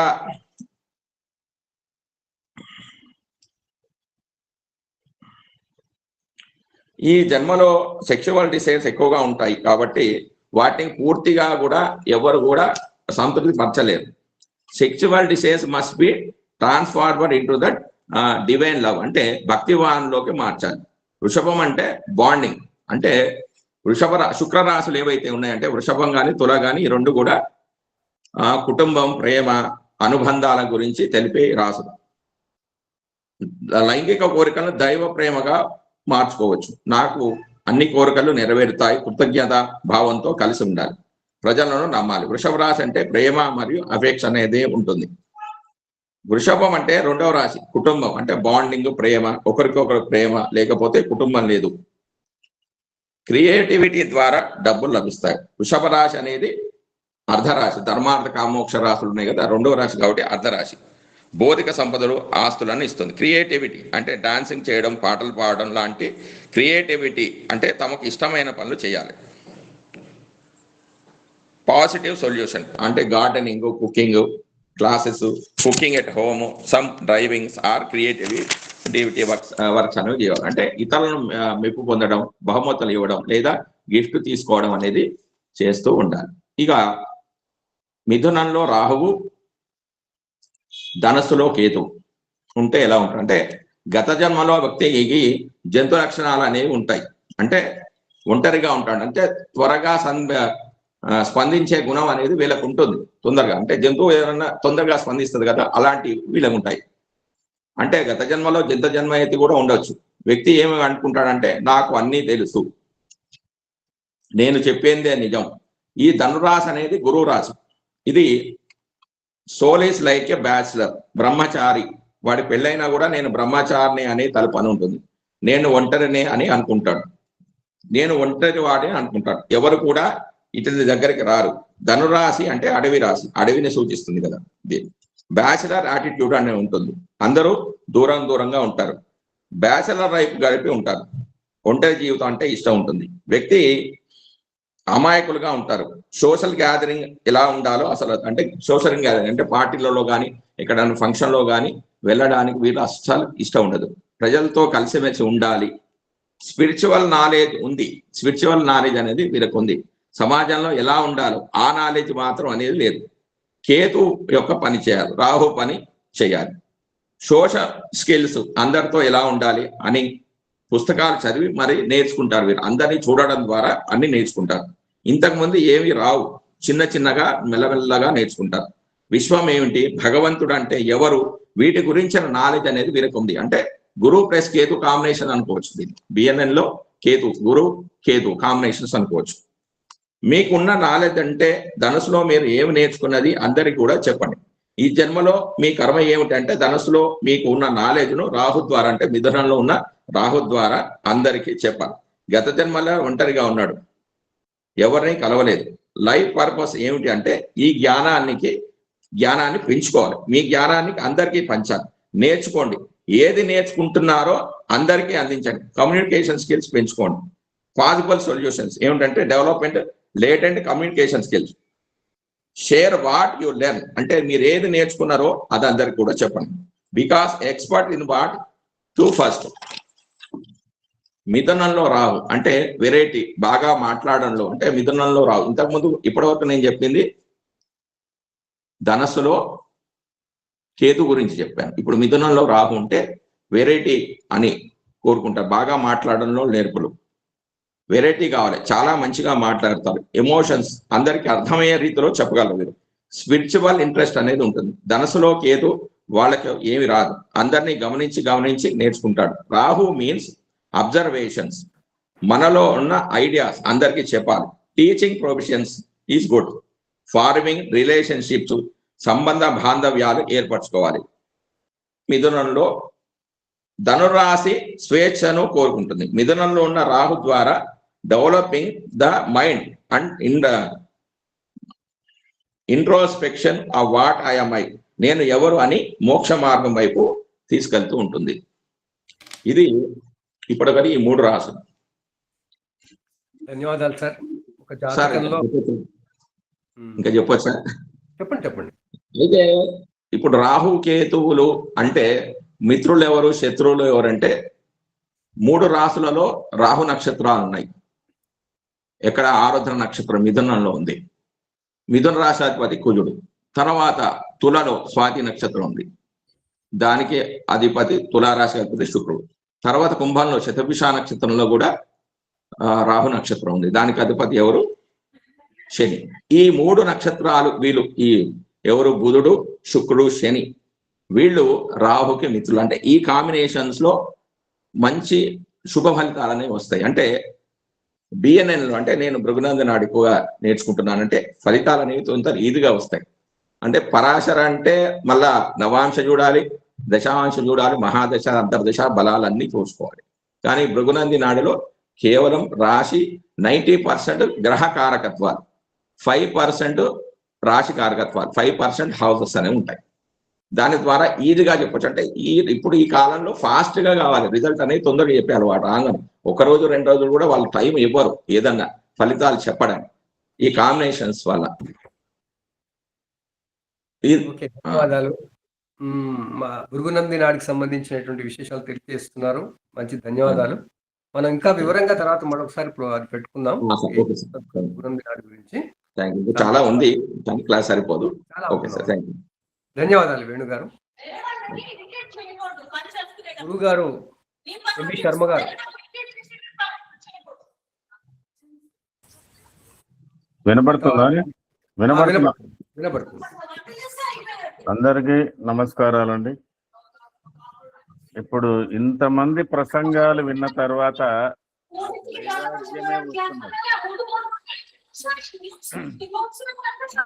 ఇవాళ ఈ రాహుకేతువుల యొక్క వీటి మీద చర్చను బట్టి విశేషంగా అందరూ అన్ని కోణాలతో చెప్పడం జరిగింది, బాగానే ఉంది. కొంత మూలాన్ని ఆధారం చేసుకొని మనం ఊహించి చెప్తే బాగుంటుంది అని నా అభిప్రాయం. అంత మన ఊహకే వదిలిపెట్టేస్తే అది ఎక్కడెక్కడో తీసుకుపోతుంది. అందులో కేతు ప్రభావం ఉండిందంటే ఇంకా వాడు దొరకడు, అంతరిక్షంలోకి వెళ్ళిపోతాడు. రాహు ప్రభావం ఉన్నదంటే పాతాళానికి వెళ్ళిపోతాడు. ఈ పాతాళానికి పోయినా కష్టమే, అంతరిక్షానికి పోయినా కష్టమే. అసలు భూమి మీద ఉండి మనం కొంత నేర్చుకుంటే అంటే తెలుసుకోవడానికి చేయాలి. సామాన్యంగా జాతక విషయంలో మోక్షాలు వాటికి సంబంధించిన విషయాలను 60 ఏళ్ళు దాటిన జాతకుడికి పరిశీలించేటప్పుడు విధానం వేరుంటుంది. భౌతిక సంపదలు కోరే జాతకులకు ఈ ధర్మార్థ కామ మోక్షాల గురించి కన్నా వాళ్లకు ప్రస్తుతం యాక్టివేషన్లో ఏ గ్రహం ఏం చేస్తుందా చేయడం లేదా చెప్పండి అని చెప్తారు. కాబట్టి ఈ ప్రెడిక్షన్ సైడ్ ఆస్ట్రాలజీని ఆలోచించేటప్పుడు మన వయోభారం ఎంత, మన వయస్సు ఎంత, లేదా మన ముందున్న వాళ్ళ వయస్సు ఎంత అనే దానికన్నా అన్ని విధాల అన్ని వర్గాలతో ఉన్నటువంటి విషయాలను మనం ఆలోచించుకొని చెప్పడం బాగుంటుంది అని నా అభిప్రాయం స్వల్పంగా. ఎందుకంటే ఋషులు అంతర్దృష్టితో ఎన్నో విషయాలను చెప్పగలిగారు. ఇప్పుడున్న ఈ మెటలిజాన్ని మొత్తాన్ని కూడా వాళ్ళ అంతర్దృష్టితో చెప్పగలిగిన విషయాలే ఉన్నాయి. ఇప్పుడు ఉదాహరణకు రాహు కేతు ఛాయాగ్రహాలు, దాని మీద నేను వాదన చేయడం లేదు. మనకు చండీశేశ్వర విఘ్నపాదసుర బృందోపాసన వైద్యక ఆ యొక్క కేతువు గురించి ఎలా చెప్తున్నాడంటే చండీశేశ్వర విఘ్నపాద సుర బృందోపాసన అంటే శైవ ఆగమనాలకు శైవోపాసనకు సంబంధించి అంటే భక్తి తత్వానికి సంబంధించిన యోగమంతా కూడా కేతుకు బలంగా పెట్టాడు. ఏ గ్రహానికి పెట్టలే. అన్ని గ్రహాలకు ఇంతో అంతో అన్ని గ్రహాలు భక్తి తత్వాన్ని ఇస్తున్నాయి, కానీ కేతు తత్వం ఉన్నటువంటి గ్రహం అంటే కేతు బలంగా ఉన్నటువంటి వారికి ఉన్నటువంటి ఆ యొక్క భక్తి కానీ వారి ఉపాసన కానీ, మరి అందులో ఎవరైనా అత్యంత మహోన్నతమైన ఉపాసన చేశారంటే వాడి జాతకంలో చంద్రుడు కేతు ఇద్దరినే చూడాలి. ఆ ఇద్దరి యొక్క ప్రసిద్ధిని బట్టే వాళ్ళకి ఆ ఉపాసనా బలం బాగా వస్తుంది. చండీశేశ్వర విఘ్నపాద సుర బృందోపాసన వైద్యక. దాని తర్వాత సకల ఐశ్వర్య క్షయార్తి చిత్తజ్వరా. సకల ఐశ్వర్యాలు ఇచ్చేవాడు కూడా కేతువే. కేతు ఒక వైరాగ్యమే ఇవ్వడు, ఐశ్వర్యాలు కూడా ఇస్తాడు. వాడి ఐశ్వర్యాలు ఎలాంటివంటే మనకు వాడు ఒక ఆశ్రమమో లేకపోతే సన్యాస ధర్మమో తీసుకొని కూర్చుంటే వద్దంటే అతనికి వచ్చి హుండీలో పడుతూనే ఉంటాయి. ఇప్పుడు మనం తిరుపతి హుండీలో వేస్తున్న గల్లలు ఎట్లనో ఆ వ్యక్తికి సంపదలు అట్లా చేరుతాయి. వాడు దాన్ని శ్రమించి సాధించవలసిన అవసరం లేదు. అదే రాహు అయితే వాడు డ్రాగింగ్ చేస్తాడు బయట వాడి నుంచి. ఇతరుల సంపదలను గుంజుకోవడానికి వాడు ప్రసిద్ధి అవుతే ఇతర సంపదలను తన వైరాగ్యం చేత కేతువు కూడా సకల ఐశ్వర్యాలు ఇచ్చేటువంటి అవకాశం కూడా ఉన్నది. శ్వాన కొక్కుట గృధ్ర మోక్ష అంటే ఇక్కడ ఈ కాలంలో మనం ఆలోచించేది పోల్ట్రీ పెడతాడా, డైరీ ఫారం పెడతాడా, ఇంకేదైనా పెడతాడా, ఎనిమల్ హస్బెండరీకి సంబంధించిన విషయాలన్నీ కూడా ఇవాళ రేపట్ల పోల్ట్రీ ఫార్మ్స్ లో కూడా రిచ్నెస్ వచ్చేసింది కోటీశ్వర్లకు. వాళ్ళలో కూడా కేతు యొక్క యోగం ఉన్న వాడికి అవి వస్తున్నాయని చెప్పుకోవాలి. అది మెటలిజంలో మనం ఆలోచిస్తే. శ్వాన కుక్కుడ గృధ్ర మోక్ష సకలైశ్వర్య క్షయ అర్తి జ్వరా గంగా స్నాన మహాతపో అనిల నిషాద స్నేహభూతి ప్రదాహ. ఇక్కడ నిషాద స్నేహము అంటే ఇక్కడ అర్థం ఏంటంటే రాత్రి వనచరులు కానీ మరి అరణ్యంలో ఉండే నాయకులతో సహవాసం కానీ, వీడు ఉన్నతమైన వీడు ఒకటి ఇవాళ రేపట్ల మరి ఇప్పుడు ఎన్నో రాజకీయంగా ఎన్నో వస్తున్నాయి, ట్రైబల్స్ అని ఎస్సీస్ అని వీళ్ళకి సంబంధించిన దాంట్లో కూడా ఆ కేతు యొక్క బలం ఉంటేనే ఆ రాజకీయ బలాలు వాళ్ళకి ఏర్పడుతున్నాయా అని చెప్పవచ్చు. తర్వాత స్నేహభూతి ప్రదాహ పాషాణు వ్రణ మంత్రశాస్త్రానికి ప్రాముఖ్యత బాగా ఇచ్చాడు. వైద్య శాస్త్రానికి కూడా ప్రాముఖ్యత ఇచ్చాడు. వైద్య శాస్త్రం అంటే ఇక్కడ వనమూలికలతో సహా కావచ్చు, ఆయుర్వేదం కావచ్చు, ఇత్యాదులు ఏదైనా కావచ్చు. మంత్రశాస్త్రము, ఔషధము, మంత్రము రెండు కలిపి ఉపయోగించే తత్వం కూడా కేతుకున్నది. అందుకే కొంతమంది అలోపతి డాక్టర్స్ కూడా మంచి ఆయుర్వేద పద్ధతిలో చికిత్స చేసేవారు ఉన్నారు. మంచి ఆయుర్వేద శాస్త్రాలు అలోపతులు అంటే ఆ రెండింటిని కాంబినేషన్స్ కూడా అతను ఎక్కువగా కేతువు తీసుకునేటువంటి అవకాశాలు ఉన్నాయి.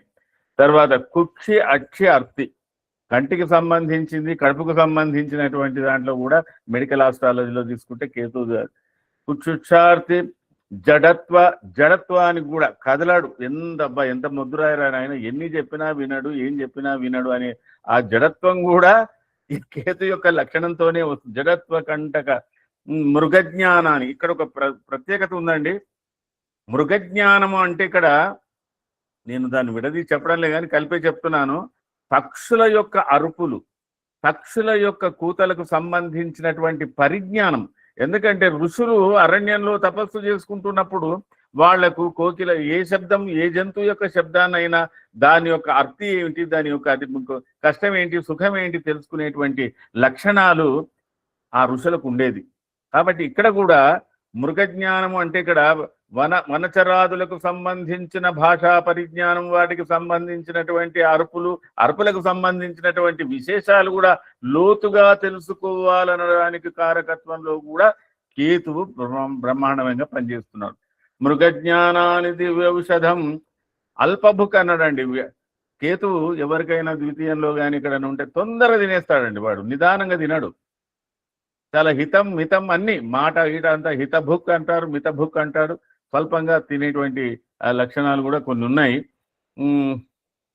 వైరాగ్యంచ మహాతపో అనిల నిషాద స్నేహభూతి ప్రదాహ ఇట్లా మృగజ్ఞానాన్ని దివ్య ఔషధం ఇట్లాంటి చాలా ఉన్నాయండి. అంటే ఈ కారకత్వాన్ని మనం బేస్ చేసుకున్నట్టయితే కొంత కేతును ఎక్కడెక్కడ ఏ కోణంలో మనం ఎక్కడ బిగించినా మన గ్రహాలన్నీ 12 రాసులు 12 భావాలలో ఆ చక్రంలో బిగించి చెప్పవలసిందే తప్ప ఎన్ని నక్షత్రాలు, అనంతమైన నక్షత్రాల ఆకాశంలో ఉన్న 27 నక్షత్రాలకే ప్రాధాన్యత, లేకపోతే ఇంకొక నక్షత్రాన్ని కలుపుకున్నాం. ఈ 12 రాసుల్లోనే చూసుకోవాల్సినటువంటి అవసరం ఉంది. అయితే ఇక్కడ మెయిన్గా అట్లాగే రాహుదైనా కేతువైనా వీళ్ళను 2 రకాలుగా విభజించుకోవాలి. కేతు మోస్ట్లీ ఇంట్రోవర్ట్, ఆత్మజ్ఞానము అంతర్ముఖుడు, బహిర్గతం కాలేడు తొందరగా. కేతు లక్షణాలు బాగా ఉన్న జాతకుడిని బాగా పరిశీలిస్తే తప్ప అప్పుడు వాడు నమ్మితే తప్ప గుట్టు విప్పుతాడు, లేకపోతే తెప్పాడు. ఈ రాహు ఎక్స్ట్రోవర్ట్ అండి. ఈ రాహు ఏదో తిమ్మిని బ్రహ్మించేసి అంటారు కదా, అట్లా కూడా ఉన్నాయి. అయితే అతను యోగకారకుడు అయినప్పటికీ కూడా, కేతు యోగకారకుడు అయినప్పటికీ కూడా రాహులో ఒక చెడుతత్వం ఏముందంటే యోగించి చివరికి చెడగొడతాడు వాడు. అంటే దాన్ని ఏమంటారంటే అపకారం కూడా కాదు, కానీ కొంత హీనత్వాన్ని తీసుకొస్తాడు. బాగా యోగించి హీనత్వాన్ని తీసుకుంటాడు. ఈ సందర్భంలో మోసం కాదండి, అపకీర్తి యోగాన్ని తీసుకొస్తాడు. ఈ సందర్భంలో ఎవరేమనుకోకండి, అసలు రాహు అంటే ఎవరు, రాహు లక్షణం అంటే ఏమిటి అంటే మీకు ఇమ్మీడియట్ గా తెలియాలంటే, బాగా అతన్ని స్టడీ చేయాలంటే, ఆ రాహుని బాగా స్టడీ చేయాలంటే, ఈ మధ్య కాలంలో మన తెలంగాణ మాజీ సీఎం గారు 18 సంవత్సరాల రాహు యోగంలో ఆ రాహు కారకత్వాలన్నీ కూడా ఆయనలోకి వచ్చేసినాయి. ఆ రాహు మేషలగ్నానికి 9 రాహు, భాగ్యస్థానంలో రాహు ఉన్నాడు. అది కొద్దిగా ఒక్కొక్కరి ఫార్మాట్ ప్రకారంగా 10, 9, ఒకరి దాంట్లో దశమంలో వస్తున్నాడు, చివరిలో ఒకరి దాంట్లో భాగ్యంలోకి వచ్చాడు. భాగ్యాన్ని తీసుకుంటే భావంలో భాగ్యానికే వస్తున్నది. చత్రంచామర రాష్ట్ర సంగ్రహ అంటే ప్రత్యేక రాష్ట్రం తెచ్చాడు ఆ రాహు దిశలోనే ఉద్యమం లేపి. ఆ 18 ఏళ్లలో 7-8 ఏళ్ళు ఉద్యమం అయింది, 10 ఏళ్ళు రాజ్యం వెళ్ళిండు. చూడండి, కరెక్ట్ గా ఆ 18 సంవత్సరాలకు ఆయనకు సరిపోయింది ఆ యోగం. చత్రంచామర రాష్ట్ర సంగ్రహ కుతర్క క్రూరవాక్య. ఆయన మాట్లాడితే అందరు భయపడతారు. మీరెంత అంటే నేను ఇంత బాహటంగా చెప్పకూడదు, కానీ రాష్ట్ర కారకత్వాలు 100 to 100% ఆకారం దగ్గర నుంచి, ఆయన తెలివితేటల దగ్గర నుంచి, ఆయన యొక్క అడ్మినిస్ట్రేషన్ ఏది తీసుకున్నా నీకు అక్కడ రాహు బాగా సరిపోతాడండి, 100% సరిపోతాడు. కానీ చివరికి ఏమైంది, ఎంత కీర్తి వచ్చినా, ఎంత ద్రవ్యాన్ని, విపరీత ద్రవ్యం కూడా సంపాదించినా కూడా కొంత అపకీర్తి అవుతున్నాడు అని. అంటే ఇట్లా ఒక వ్యక్తిని మీకు అర్థం కావడానికి చెప్పాను. అట్లా మనం చాలా మంది జాతకాలలో కూడా మరి కేతు దిశలు ఎలా ఉన్నాయి, రాహు దిశలు ఎలా ఉన్నాయి, అవి ఎలా చేస్తున్నాయి. మరి కొందరి జీవితంలో కేతు రాహు 2 దిశలు కూడా అనుభవించిన వాళ్ళు ఉంటారు. కొందరికి కేతు దిశనే వస్తుంది, కొందరికి రాహు దిశనే వస్తుంది వారి యొక్క జీవన దాన్ని బట్టి. అయితే ఇక్కడ ఒకటి ఏమిటంటే, ఈ రాహు దగ్గర ఇంకొక గుణం ఉందండి. ఆయనకు ఏ భావం లేదు, ఏ భావానికి కారకత్వం లేదు. ఆయనకు మేషానికి లేదు, వృషభానికి లేదు, మీనానికి లేదు. కానీ ఎక్కడో దగ్గర ఆయన ఉండాలి. ఆయనకు కొంతమంది ఆలోచన విధానాల్లో ఇది స్వక్షేత్రం అని, ఇది కొంత ఉచ్చస్థానం అని కూడా చెప్పడం వాళ్ళు ఉన్నారు. అది వారి యొక్క అనుభవ ఫలితాలను బట్టి కూడా ఉండవచ్చు. కానీ యోగకారకుడు రాహు ప్రత్యేకంగా యోగించే లక్షణం ఉంది. తన ఏ గ్రహంతో ఉంటాడో ఆ గ్రహాన్ని కూడా యోగింపజేసే లక్షణం కూడా ఆయనకు ఉంది. రాహు తాను యోగిస్తాడు, తనతో పాటు ఉన్న గ్రహాన్ని యోగింపజేసే లక్షణం ఒకటి ఉంది. ప్రత్యేకంగా మారక యోగ లక్షణం ఆయనకు ఉంది. ఏ గ్రహానికి లేని మారక యోగ లక్షణం రాహుకు ఒక ప్రత్యేకంగా ఉంది. అట్లాగే కేతువులో ఉన్నది ఏంటంటే, చెప్తే కదా ఆయన ఎక్స్ట్రోవర్ట్ ఇంట్రోవర్ట్స్ అంటారండి, అది తెలుగులో కూడా. తన అంతర్ముఖుడు బహిర్ముఖి. తానుగా వ్యక్తపరచుకునే విధానం, తనకు తానుగా వ్యక్తపరచుకునే విధానంలో ఉంటుంది. ఇప్పుడు ఒక మిత్రుడు పాపం ఆయన 3 రాసుల వరకే ఏదో మోక్షం దాని గురించి చెప్పొచ్చాడు, రాహు యొక్క ప్రభావాలు, కేతు యొక్క ప్రభావాలు. నేను ఇంకొక విధంగా చెప్తానండి అయినంత వరకు. ఇక్కడ రాహు మేష లగ్నాన్ని తీసుకుంటున్నాను ఇక్కడ నేను ప్రధానంగా. ఒక లగ్నానికి రాహు యొక్క మేష లగ్నంలో రాహు ఉన్నట్టయితే బలంగా యోగించే లక్షణం ఉంది. ఆ మేషలగ్న జాతకుడికి రాహు దేశ మేషంలో ఉండొచ్చి రాహు వచ్చినట్టయితే అది మంచి, అందుకు కొంత శుభగ్రహాల తోడు కూడా ఉన్నట్టయితే కూడా రాష్ట్ర ప్రభుత్వాధిపత్యాలను స్వీకరించేటువంటి లక్షణం, అంటే వాడు నిజంగా కూడా రాజు అయ్యేటువంటి లక్షణాలు అతనికి ఉన్నాయి. ధర్మకార్యాలు చేసే లక్షణాలు ఉన్నాయి. అలాగే దీక్షా కార్యక్రమాలు ఏదైనా పట్టుబట్టి సాధించి ఒక ఉద్యమాన్ని కూడా చేపేటువంటి లక్షణాలు కూడా ఉన్నాయి. విదేశీ ప్రయాణాలు ఉన్నాయి, ఇట్లాంటివన్నీ కూడా ఉన్నాయి. ఆయనకు ఎక్కువగా మ్లేచ్ఛ సంపర్క అంటే ఇక్కడ మనం అర్థం చేసుకోవాల్సిన విషయం ఏంటంటే మధ్య కుటుంబీకుల కన్నా ఒక ప్రపంచంలో ఉన్నటువంటి ఒక స్థాయి ఏబిసి అనే గ్రేడ్ చేసుకున్నట్టయితే సి గ్రేడ్ అతనికి పాపులేషన్ వాళ్ళు ఎక్కువగా అతనికి బలాన్ని ఇచ్చేవాళ్ళు అన్నమాట. అంటే పండితుల కన్నా పామరుల యొక్క ప్రాబల్యం చేత ఆ మేషరాశి మేషలగ్నానికి మేషంలో రాహు ఉండి రాహు దిశ వచ్చినట్టయితే అలాంటి యోగం. అలాగే మేషంలో కేతు ఉన్నాడు అనుకుందాం, కేతువే ఉన్నాడు ఆయన లగ్నంలో, కేతువే ఉన్నాడు, కేతు దిశ వచ్చినట్టయితే అనేక కార్య విఘ్నాలు, ఏ పని తలపెట్టినా మోర్ అబ్స్టాకిల్స్ వచ్చే అవకాశాలు ఉంటాయి. పోతే కొంత వైరాగ్యం, గంగా స్నానాలు ఇట్లాంటివన్నీ, కొంత తీర్థయాత్రలు ఇవి చేసేటువంటి లక్షణాలు ఆయనకు ఉంటాయి. వృషభానికి వచ్చాం అంటే మేష లగ్నమై వృషభంలో రాహు ఉన్నట్టయితే మంచి ధనార్జన చేసేటువంటి పటుత్వం ఉంటుందండి. మంచి, అది కూడా బలవత్తర మార్గంలో, ఎవరు ఊహించని మార్గంలో, తాను తలుచుకున్నటువంటి మార్గంలోనే ధనాన్ని బాగా సేకరించి సాధించి కూడబెట్టేటువంటి లక్షణం వృషభ రాహుకు ఉంది. అయితే వృషభంలో కేతు ఉన్నాడు అనుకుందాం, కొద్దిగా నత్తిగా మాట్లాడము, కొన్ని సందర్భంలో మూగతనం రావడం కూడా ఉంది. Ketu very lack of speech మేషలగ్నానికి వృషభ కేతువులో ఆ ఒక్క కొద్దిగా డిఫెక్ట్ అనేది కనబడే అవకాశం ఉంది. లేదా లేట్గా మాటలు రావచ్చు, నత్తి మాటలు మాట్లాడవచ్చు. కొన్ని సందర్భాల్లో మౌనం ఎక్కువగా ఉండొచ్చు, లేదా మూగవాడుగా కూడా ఉండే లక్షణాలు ఉన్నాయి. అలాగే మేషలగ్నానికి తృతీయ రాహు కూడా బలవత్తరంగా యోగించే లక్షణమే బాగా ఉంది. అతనికి వితంతుల స్త్రీ యొక్క, అంటే వాళ్ళ యొక్క ధన ద్రవ్యాదులు, లేదా కొన్ని అతని కళత్రంతో కూడా కొంత అనుకూలంగా ఉన్న వితంతువులను కూడా వివాహమాడే లక్షణం కూడా ఒక వైపులో ఉంటుంది. అవన్నీ మిగతా బలాబలాలను దృష్టిలో పెట్టుకొని చెప్పవలసినటువంటి లక్షణం అండి. మంచి ధనలాభాలు ఉన్నాయి, సుఖభోగాదులు ఇవన్నీ కూడా ఉన్నాయి.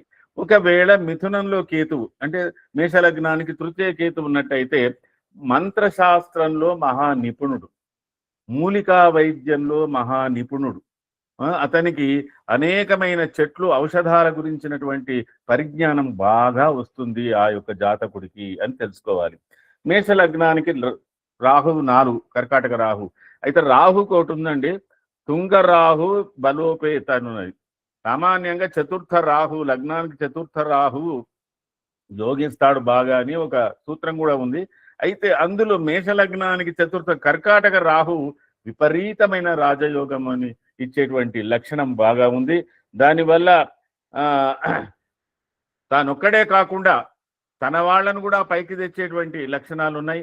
అక్కడ రాహు ఒక్కడైనా యోగిస్తాడు, రాహుతో కలిసి ఎవరున్నా ఏ గ్రహం ఉన్నా ఆ దిశ అంతర్దిశలో యోగించే లక్షణము ఒకటి బాగా ఉంది.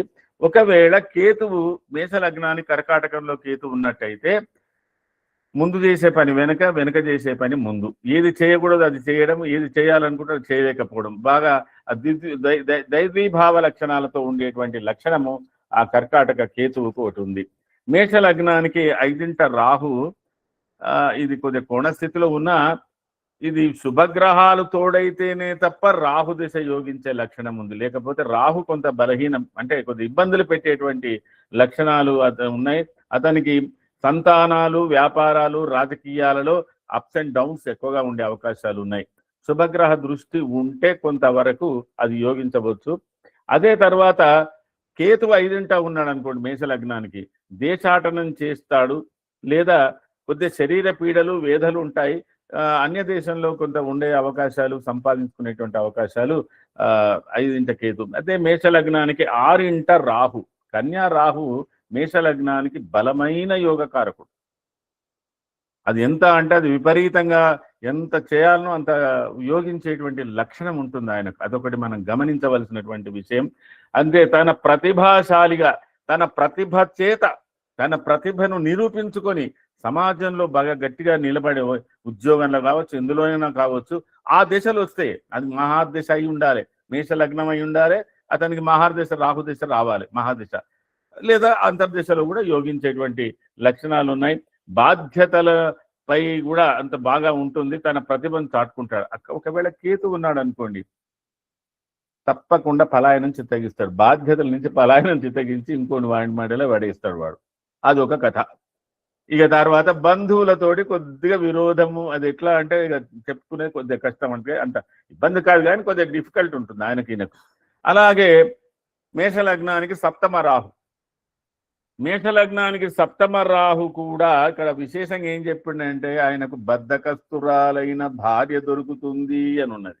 ఆమె ఎంత తెలివితేటలతో ఉన్నా, ఎంత ఐఏఎస్ ఐపీఎస్ ఉన్నా, ఆమె ఈ వీడికి మాత్రం కాపోటీలు ఇచ్చే యోగంలో ఉండదు. ఎప్పుడు మీరే చేసుకోండి, నాకు చేతన అవుతలేదు అనే లక్షణం. అంటే ఆ టెండెన్సీ, ఆ రాహు యొక్క టెండెన్సీ ఆమె మీద అలా ఇన్ఫ్లుయెన్స్ ఉపయోగిస్తుందని చెప్పవచ్చు. తర్వాత వీళ్లకు వారసత్వపు ధనము, స్త్రీ మూలకంగా వారసత్వపు ధనము, వితంతుల మూలకంగా వారసత్వపు ధనము, ఇలాంటివన్నీ కూడా వచ్చేటువంటి లక్షణాలు ఉంటాయి. అదే మేషలగ్నానికి ఒకవేళ కేతువు లగ్నంలో ఉన్నాడు అనుకోండి, అంటే ఆ కేతు సప్తములో ఉన్నాడు అనుకోండి, మ్యారిటల్ డిజార్డర్స్, అది కొద్దిగా ఇబ్బందికరం ఆ యొక్క దశలో, అంతర్దశలో. తర్వాత మేషలగ్నానికి అష్టమ రాహు, అష్టమ రాహు కూడా మంచి యోగకారకుడేనండి. ఇక్కడ బలంగా యోగిస్తాడు అష్టమ రాహు దిశ కూడా అతనికి. అయితే దీంట్లో ఒకటి ఏముందంటే వ్యతిరేక రాజయోగం, విపరీత రాజయోగం, వ్యతిరేక రాజయోగం అనేది అది ఎప్పుడు ఎలా ఇస్తాడో ఏంటో కానీ అది చాలా ఊహించని పద్ధతిలో అది తీసుకుపోయేటువంటి అవకాశాలు ఉన్నాయి. అలా అష్టమంలో కేతు మాత్రం దేహపీడ మాత్రం కలగజేస్తాడు. ఇక ఇక్కడ మేషలగ్నానికి 9ంట రాహు చూడండి, మంచి భాగ్యాధిపతి స్నానములో ఉండి భాగ్యాధిపతి ఇచ్చేటువంటి ఫలితాలన్నీ కూడా రాహు ఇస్తాడు, మళ్ళీ రాహు ఫలితాలు ఇస్తాడు. ఇక్కడ ఇది ఒక ప్రత్యేకత. భాగ్యస్థానములు ఒక మేషలగ్నానికి చాలా యోగిస్తున్నాడు. ఇక్కడ మేషలగ్నానికి 9వ ఇంట రాహు ఉండి 9వ స్థాన గురువు 9ంట ఉంటే ఏ ఫలితాలు ఇస్తాడో ఆ ఫలితాలు ఇస్తూ తానున్న ఫలితాలు కూడా ఇచ్చేటువంటి లక్షణాలు బాగా ఉన్నాయి. కాబట్టి ఇందులో ముద్రికా యోగం, తర్వాత ప్రఖ్యాత అది రాజ్యాధికారాలు, రాజ్యాధిపతులు, ఇవన్నీ యాజ్ ఇట్ ఈజ్ కేసీఆర్కి ఈ రాహు దిశ పూర్తిగా యోగించింది. ఆ 9ంట ఉన్నటువంటి రాహు, అందులో ఉద్యమం 8-10 ఏళ్లకు వచ్చింది. ఆ ఉద్యమం చివరిలోనే ఆయన ఒక 10 ఏళ్ళు కూడా రాజ్యం చేశాడు. చివరికి ఆ యోగం అంతా కూడా ఏమైందంటే అపకీర్తి యోగం కిందగా రావడం జరిగింది అనుకోండి, అది వేరే విషయం. కానీ ఆయనకు బాగా యోగించింది రాహు దిశ ఆ యొక్క జాతకుడికి, ఆ మేషలగ్న జాతకుడికి. తర్వాత దీంట్లో ముద్రికాధికారాలు, సైన్యాధికారులు కూడా అవుతారట కొంతమంది. మేషలగ్నంలో పుట్టి 9ంట రాహు ఉన్నటువంటి వాడు సైన్యాధ్యక్షుడు కూడా కావచ్చు, దేశాధ్యక్షుడు, రాష్ట్రాధ్యక్షుడు, ఏదో ఒకటి ఉన్న దాంట్లో మిగతా గ్రహాల యొక్క బలం. కానీ ఆ యోగం మాత్రం అట్లా ఉంటుంది. ఆ విధంగా మనం గమనించుకోవాల్సినటువంటి విషయాలు ఉన్నాయి. తర్వాత ఇంకొక విషయం చెప్తానండి. 9ంట కేతు ఉంటే కొద్దిగా ఏ పని చెయ్యాలన్నా వెనక ముందు అయ్యేటట్టు హెసిటెన్సీ ఎక్కువగా ఉంటుంది. చాలా వరకు తీర్థయాత్రలు, జ్యోతిర్లింగాల ప్రదర్శనలు, ఇవన్నీ కూడా చేసేటువంటి లక్షణాలు ఆయన గంగా స్నాన మహీతపు అన్నాం కదా, ఆ లక్షణాలన్నీ కూడా అక్కడ మనకు కలుగుతాయి. 10ంట రాహు కూడా ఉన్నతమైన ఉద్యోగాన్ని మాత్రం ఇవ్వగలడు, కానీ కొంత జీవితంలో కొద్దిగా ఒడిదుడుకులు ఉంటాయి, కానీ ఉన్నత ఉద్యోగం ఇస్తాడు. అదే కేతువు దీనికి కొంత వ్యతిరేక రాజయోగం ఇస్తాడు. అయితే ఒక విషయం కేతు గురించి ప్రత్యేకంగా చెప్తున్నానండి. విరక్త వృత్తి అనున్నది కేతు యొక్క దాంట్లో, కేతు యొక్క కారకత్వంలో విరక్త వృత్తి. ఆ కేతు ఎవరికైతే 10ంట ఉంటాడో ఏం పని చేస్తున్నారా అంటే వాడు ఎప్పుడు సంతోషంగా, ఎప్పుడు ఏదో చేస్తున్నా, బతుకుదెరువు చేస్తున్నా, దాని నుంచి నాకు ఏం లాభం లేదు, ఉద్యోగం మార్చాలనుకుంటున్నా, మరి ఇంకో ఉద్యోగం చేయాలనుకుంటున్నా, ఇక ఎప్పుడు ఈ వేదాంత ధోరణే ఉంటుంది. కానీ ఆ సామాన్యంగా 4 or 5 జాబ్స్ మారే అవకాశాలు ఉంటాయి. కేతు 10th హౌస్లో ఏ లగ్నం నుంచి ఉన్నా సరే ఇంచుమించుగా కొంతవరకు వైద్య పరిజ్ఞానం కూడా ఉంటుంది. కానీ ఇట్లాంటివన్నీ కూడా కేతువు 10ంట విరక్త వృత్తి అని ఇచ్చాడు అక్కడ. అంటే తన వృత్తి మీద కొంత విరక్తి చేత బతుకుతాడు, ఈసురోమని బతుకుతున్నారు అని అంటారు కదా, ఆ టైపులో ఉండే లక్షణాలు ఉంటాయి. పోతయ్య 11వ రాహువు చాలా యోగకారకుడు. మేష లగ్నానికి యోగకారకుడే, మిగతా లగ్నాలకు కూడా యోగకారకుడే. 11వ రాహు కుంభరాహు విశేషమైనటువంటి ఆర్జన, మంచి యోగకారకుడు. అయితే వీడు ఏం చేస్తారంటే, వీడి యొక్క లక్షణాలు ఎలా ఉంటాయంటే కొద్దిగా యాంటీ సొసైటీ, అంటే సంపాదించే వక్ర మార్గాల వాళ్ళ కొంతమంది ఉంటారు కదా, భయపెట్టించి బెదిరించి అట్లా చేసుకుంటారు చూడండి, అట్లా ఆ దాంట్లో కూడా కొంత దోపిడి మార్గంలో కూడా వచ్చేది ఉంటాయి. కానీ కనిపించుకోడు, కానీ వచ్చే సంపదలన్నీ కూడా భయం చేతనే ఆయన దగ్గరికి వచ్చేస్తాయి. కానీ ద్రవ్యం వరకు యోగకారకుడే. అక్కడ కొంత బ్రహ్మాండంగా జాతకుని మాత్రం చేస్తుంది, మంచి యాజమాన్యం కూడా ఉంటుంది. కేతువు కూడా 11వ ఉండడం వల్ల కూడా ఈయన కూడా కొంత మంచి లాభాలే ఆర్జించి పెడతాడు. కేతువు ఉన్నా రాహు ఉన్నా, రాహు బలంగా కేతువు కొద్దిగా ఎంతో అంతో చేస్తుంటాడు. అట్లాగే వ్యయరాహు కూడా యోగప్రదుడే మేషలగ్నానికి. అంటే మీనంలో రాహు కూడా యోగప్రదుడుగానే ఉన్నాడు. మీన కేతువు కూడా ఇంచుమించు మోక్షాన్ని ఇచ్చే అవకాశాలు ఉన్నాడు. చివరి దిశలో కంప్లీట్ వైరాగ్యాన్ని, అంటే నేను ఇప్పుడు ఆయన ఎవరో ముగ్గురు చెప్పినప్పుడు ఒక 3 లగ్నాలకు ఎట్లా చెప్పాడో, సరే ఆయన చెప్పిన విధానం వేరు, నేను చెప్తున్న విధానంలో వేరు అనుకో. ఆయనవి యోగించదగ్గ మనం చెప్పాలి, ఇట్లా చూసుకోవాలి. అయితే దీంట్లో మనం ఇంకొకటి గమనించుకోవాల్సింది ఏంటంటే, విగ్రహ యోగాలని ఉన్నాయి. మనం విగ్రహ యోగాలు కూడా ఆలోచించాలండి. అంటే విగ్రహ యోగాలు అన్ని కావు. రవి రాహు, చంద్ర రాహు, కుజ రాహు, కుజ బుధుడు, రాహు బుధుడు, ఇట్లా ఈ యోగాలతో కూడా ఎక్కడికైనా మనకు కనబడుతుంటాయి కదా, ఆ యోగ లక్షణాలు కూడా ఎలా ఉంటాయి అని చూసుకోవాలి. అయితే దాంట్లో మనకి ఏంటంటే, రాహార్వయోమ్లేచ్ఛ వధూ విహారీ అని అన్నాడు. రాహువు రవి కలిసినట్టయితే అన్యజాతి లేదా కొద్దిగా తక్కువ జాతి స్త్రీలతో సంబంధ బాంధవ్యాలు ఎక్కువగా పెట్టుకునేటువంటి లక్షణం ఉంటుంది. మ్లేచ్ఛ వధువు అంటే ఇవాళ రేపటి ఇంటర్కాస్ట్ మ్యారేజెస్లలో ఎక్కువగా ప్రోద్బలం ఈ రాహువే చేస్తున్నాడు. రాహు ఇతర గ్రహాలతో ఉండే మూలకంగా, వాళ్ళ దృష్టిలో మూలకంగా. అలాగే ధ్వజార్యోర్దేవ వధూషసక్త. ధ్వజ అంటే కేతువు రవి కలిసినట్టయితే దేవతా వధువులు అంటే ఉన్నతమైన స్త్రీలను కాంక్షిస్తాడట. రాహువుతో రవి ఉన్నట్టయితే నీచ స్త్రీలను కాంక్షించడము, రవితో కేతు ఉన్నట్టయితే ఉన్నత స్త్రీలను కాంక్షించడము అని చెప్పుకోవచ్చు. తర్వాత వీళ్ళకు బాల్యాది శరీర పీడలు ఎక్కువ ఉంటాయి రవి కేతువులకు. ఫణిజ్ఞయోగే పరదూషక స్యాత్. ఫణిజ్ఞ బుధ రాహులు కలిసి ఉన్నవాడు ఎప్పుడు మందిని ఆరిపోసుకుంటాడండి. వాడు ఎప్పుడు ఇతరులు తీరుతూనే ఉంటాడు. వాడి నోటికి ఎవరి గురించి మంచిగా చెప్పరా అంటే వాడు ఎప్పుడు అదే అంటాడు. వాడు ఇట్లానే పరదూషక స్యాత్, పరులను దూషించడంలో వాడు అగ్రగణ్యుడు అవుతాడు. ఫణిజ్ఞయోగే పరదూషక స్యాత్. అట్లాగే బుధ రాహుల వలన ఇతర రాహు గురువు. నరసదా జీవ భుజంగ యోగే చండాల కాంత రతిలోపక స్యాత్. రవి గురుల యొక్క, రాహు గురుల యొక్క ఉన్నట్టయితే అక్కడ సరే వాడు మెచ్చిందే రంభ అన్నట్టు, వాడు నచ్చిందే అన్నట్టు ఆ తీరుగా ఆ లక్షణాలు ఉన్నటువంటి వాళ్ళతో అక్కడ మొగ్గు చూపిస్తాడు అని చెప్పుకోవాలండి. అట్లాగే శని రాహులది కూడా, శని రాహు యోగంలో వ్యవసాయంలో మాత్రం లాభపడతాడని వచ్చిందండి. మిగతా దాంట్లో కొద్దిగా ఇబ్బంది పడినా వ్యవసాయ వృత్తి వల్ల శని రాహుల యోగంతో కొంత లాభిస్తుంది అని ఒకటి ఉంది. తర్వాత శుక్ర రాహుల మూలకంగా కూడా అనేక సంపదలు సంపాదించే యోగం ఉన్నప్పటికీ కూడా చివరి వచ్చే జన్మల వాడు కొద్దిగా చండాలమైన జన్మలో పెడతాడని కూడా ఏదో చెప్పారు అక్కడ. కానీ యోగిస్తాడు ఆయన కూడా, శుక్రరాహులు కూడా యోగిస్తాడు. ఇది కొంత మనం గమనించాలి, ఎందుకంటే రెండు గ్రహాల కలయికలు ఒక్కొక్క దగ్గర ఉంటాయి కాబట్టి.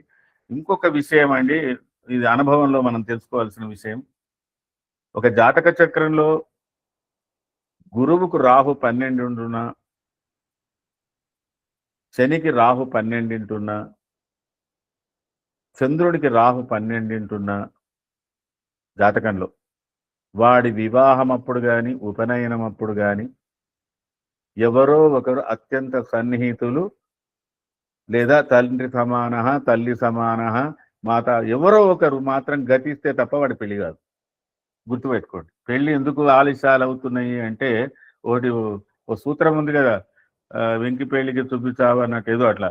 అవి కొద్దిగా ఇంకోటి లేట్ మ్యారేజెస్ ఈ కాలంలో మాత్రం 26, 25 తర్వాత 27 తర్వాతనే వివాహాలు అయ్యే లక్షణాలు ఉన్నాయి. వీళ్ళు ఇక్కడ ఉండడం వల్ల. కలిసి ఉండడం యోగాలు వేరు, పక్కపక్కన ఉన్నటువంటి యోగాలు వేరు. అందులో మాతామహ, పితామహ, ఎందుకంటే రాహుకు తల్లి తండ్రి కారకత్వాలు, జనని తాత అని కూడా ఇచ్చారు. తల్లి తండ్రి కారకత్వాలు ఉన్నాయి, అది గుర్తుపెట్టుకోండి. రాహుకు ఒక రాహు అంటే ఛాయాగ్రహంలో కాదు, మన జీవితానికి సంబంధించిన అన్ని కారకత్వాలు అందులో ఉన్నాయి. చతురంచయాన నిలావృష, తర్వాత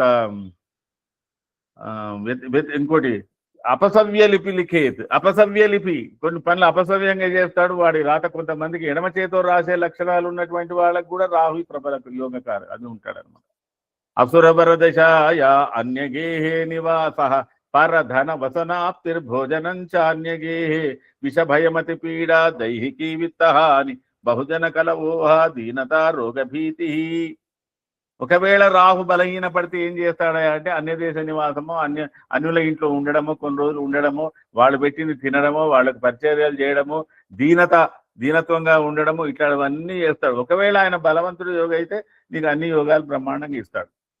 అట్లాగే కేతు యొక్క దశలో కూడా కేతుర్దశాయాం కలహ ప్రవృత్తిం దుస్సంగతి మోహం అపైతి మర్త్య అత్యంత జనాపవాద. అందరి చేత దూషింపబడి అందరి చేత నిందించబడడం అన్నప్పుడు వాడు కేతువే. వాడి నక్షత్రాలు కేతు ఉంటాయి. కేతు దశ 7 సంవత్సరాలు ఉన్నా వాడు అప్పుడు ఎంత మనోవ్యధ చేస్తాడంటే, ప్రపంచంలో 10 మంది ఇంట్లో ఉన్న భార్య ఎదురుగా ఉన్న పిల్లలు ఉన్న వాడు ఎప్పుడు ఏకాంతంగానే మన మనసు అంతా ఒకటి, నేను ఉంటారని, నాకు ఎవ్వరు లేడు, దునియా 10 నెంబరి మైతో 1 నెంబరి అంటాడు. ఆ తీరుగానే వాడిని వైరాగ్యంలో ముంచి ముంచి ముంచి చివరికి ఒక విశేషం ఏముందంటే, కేతు అంతరం అయిపోయిందంటే శుక్రుడు భోగించడానికి శుక్రుడు రెడీ ఉంటాడు. రాహు అంతరమైందంటే జ్ఞానానికి సంబంధించడానికి గురువు సమీపంలో గురువు ఉంటాడు. ఇది చాలా విచిత్రంగా ఉందండి. రాహు దశ అంతమవుతున్నది అంటే గురుదశ వస్తున్నది వాడికి. చూడండి ఎంత అంటే, రాహువు జీవితంలో ప్రపంచం అంటే ఏమిటో వాడికి పూర్తిగా అర్థమైపోతుందండి. ఆ 18 ఏళ్లలో వాడికి తెలియని నిజాలు అన్ని తెలిసిపోతాయి అన్నమాట. ఇక వాడికి అంత రాటు తేలిపోతాడు. కాబట్టి మిగతా దేశాలు బలంగా వచ్చే దేశాలు అన్నిటి కూడా చాలా ఉపయోగించు. కేతు దేశంలో కూడా వాడికి అన్ని లక్షణాలు కేతు దేశంలో కూడా వైరాగ్య ఛాయలతో మొట్టమొదలు వాడికి నేనెవరిని కేతు దశ వచ్చిందంటే వాడి గురించి వాడు పరిశోధన చేసుకుంటున్నాడు అన్నమాట. వాడి ఆత్మజ్ఞానం అనేది అక్కడనే ప్రారంభం అవుతుంది. ఆ దశతోటి వాడికి అల్పాహారాలు, అల్పనిద్ర, అందరు మిత స్నేహితం, జీవితం మీద కూడా వైరాగ్యం, విరక్తులు ఇవన్నీ కలుగుతూ దాంట్లో మళ్ళీ రాటు తెలిపోతాడు. కాబట్టి మనుషులకు ఈ రాహుకేతుల యొక్క సబ్జెక్ట్ ఏంటంటే, మనిషి అన్న వాడికి కేతు దేశనో రాహు దేశనో చిన్నతనంలో వచ్చిపోతే వాడికి అన్నీ తెలిసిపోతాయి. అది వృద్ధాప్యంలో వస్తే కొద్ది అవస్థలు అవుతాయి అంతే తప్ప, అది యవ్వనంలో వచ్చినా కొంతవరకు పర్వాలేదు, బాల్యంలో వచ్చినా కొంతవరకు పర్వాలేదు, నడిలో వచ్చినా కొంతవరకు పర్వాలేదు. అయితే ఇవన్నీ ఏంటంటే పరిపూర్ణమైన వ్యక్తిత్వ వికాసాన్ని కలగజేయాలంటే ఈ 2 గ్రహాల మహార్దశలు కానీ, అంతర్దశలు కానీ, విదేశాలు కానీ ఏదో ఒక దిశ అనుభవిస్తే తప్ప వాడికి జీవితం అంటే బోధపడదు, సమాజం అంటే బోధపడదు, ఇల్లు అంటే అందరి విలువలు తెలుసుకుంటాడు. అందుకే చూడండి, కేతు దశలో ఎవ్వడు కూడా స్థిరమైన వృత్తులు చెయ్యరు. మంచి మంచి ఉద్యోగాలకు రాజీనామాలు చేసిన వాళ్ళు ఉన్నారు కేతు దశ రాగానే. కేతు దశ చివరిలో మళ్ళీ వాడు నేనేం చేయాలి, నేనేం పని చేయాలి, నేనేం వ్యాపారం చేయాలి, నా ఉద్యోగం అన్నప్పుడు కేతులు బుధంతరంలో ప్రారంభమవుతుందండి మరి సరికొత్త ప్రణాళిక. కేతులు బుధంతరం అయిందంటే శుక్రుడి దగ్గరకు వచ్చే వరకు తప్పకుండా మార్పులు వచ్చేస్తాయి. వాడి జీవన విధానంలో మార్పు, వాడు ఉన్నటువంటి స్థలంలో మార్పు, వాడికి ఆలోచన విధానంలో మార్పు, వృత్తిలో మార్పు. అందుకే ఎవరే గాని కేతు దిశ వచ్చినప్పుడు జ్యోతిష్యులైనటువంటి వారు వాళ్ళను భయపెట్టకండి, రెచ్చగొట్టకండి, వాళ్ళకి మనోధైర్యాన్ని ఇవ్వండి, నీకు భవిష్యత్తు ముందర బాగుందిరా అని చెప్పండి. శుక్రుడు నీచలో ఉన్నా సరే, ఉచ్చలో ఉన్నా సరే, ఎక్కడున్నా సరే ఇంతో అంత అన్నమైతే పెడతాడు వాడు. కాబట్టి మరి రాహుదశ వచ్చిన వాడిని ఏం చేయాలి? రాహుదశ వచ్చిన వాడిని ఉద్రేకాలను శాంతింపజేయాలి, వాడి దురాలోచనలను శాంతింపజేయాలి, వాడిని సమాజంలో పాజిటివ్ దిక్కు తీసుకొని పోవాలి. ఇది న్యాయము లక్షణం అని చెప్పగలగాలి. అది జ్యోతిష్యుని యొక్క నైతిక బాధ్యత అని నేను చెప్పగలుగుతున్నాను. ఎందుకంటే ఈ దశలు గురించి మీకు ఇంకా సమయం చాలా ఉంది. అంతర్దేశాల గురించి చెప్పొచ్చు, ఇవన్నీ చెప్పొచ్చు. కానీ ఒకటి గుర్తు ఏంటంటే, రాహు దశలో మొత్తం పొడగొట్టుకున్నాడు కూడా గురు దశకు వచ్చే వరకు ఇల్లు కట్టుకున్నాడు ఉన్నాడు. మీరు చూడండి, గురు దశ ప్రారంభంలో ఇల్లు కట్టుకున్నాడు, గురు దశ ప్రారంభంలో పెళ్లిళ్ళు చేసినోడు ఉన్నాడు, రాహు దేశాల మధ్యలో బాగా యోగించినోడు చివరికి అంత కొంత అపకీర్తి అవుతాడు, మళ్ళీ గురు దశలో వానికి యోగిస్తుంది.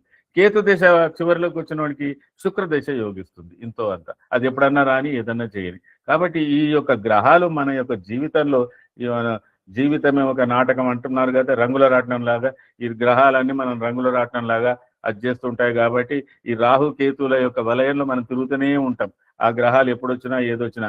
కానీ ఒకటి ఏంటంటే, కారకత్వాలను మనం సూక్ష్మంగా పరిశీలిస్తే ఒక్కొక్క కారకత్వాన్ని, ఇప్పుడు చూడండి, క్రూరవాక్య అన్నాడు, ఆయన వే ఆఫ్ స్టైల్, ఆయన యొక్క ఎక్స్ప్రెషన్స్ ఎట్లుంటాయి అనేది చూసినాం. రాహు యొక్క దాంట్లో అంత్యజ అంటే అంత్యులతోటి అనుకూలంగా ఉంటాడు అన్నట్టు. తర్వాత రాష్ట్ర సంగ్రహ, అన్ని చేయగలుగుతాడు, వాడు చేయగలుగుతాడు, వీటి ప్రతి గ్రహంలో బెస్ట్ అండ్ అంటే దాంట్లో మంచి చెడులు ఉన్నాయి, కానీ వాటిని మనం గ్రహించుకోగలిగి ఆ స్థాన బలాలను చూసుకొని చెప్పగలగాలి. మరి ఒక మేష లగ్నానికే గిన్ని విధాలు ఉంటే మరి ఆయన 12 లగ్నాలకు ఎట్లా యోగిస్తాడో ఏం చేస్తాడో మళ్ళీ అప్పుడో ఇప్పుడో కనబడి నాకు తోచిన విషయం చెప్తాను. కాబట్టి ఆ కేతు యొక్క, రాహు యొక్క కారకత్వాలను మరొకసారి క్షుణ్ణంగా పరిశీలించుకొని ఇప్పుడు మీరు ఆలోచిస్తున్న విధానంలో వాటిని ఇమర్చండి. ఎందుకంటే ఎన్నడో ఋషులు చెప్పిన విషయమే కావచ్చు, కానీ ఇప్పుడున్నటువంటి ప్రస్తుత అంశంలో కూడా మనకున్నటువంటి దాంట్లో వాటిని ఏ విధంగా దాన్ని విడమర్చి మనం పెట్టుకుని చూడాలి. ఎందుకంటే అవి కాదని మనం అయితే ముందుకు పోలేము, అది ఏదో రూపకంగా మనకు కనబడుతుంటాయి. అదొక విన్నపం చేస్తున్నాను. ఏదో నా చాదత్వంలో మంచిది. ధన్యవాదాలు గురుగారు, చాలా విషయాలు చెప్పారు. అందరికీ రాహుకేతువులు అంటే ఫలాని మాత్రమే అన్న ఆ అపోహని చాలా వరకు తొలగించారు. ధన్యవాదాలు. మనకిప్పుడు గత వారం కూడా మాట్లాడినటువంటి మూర్తి గారు ప్లస్ సురేష్ కుమార్ గారు చేతి ఉంచారు. సురేష్ కుమార్ గారు మీరు చెప్పండి, దాని తర్వాత మూర్తి గారు చెప్తారు. అట్లాగే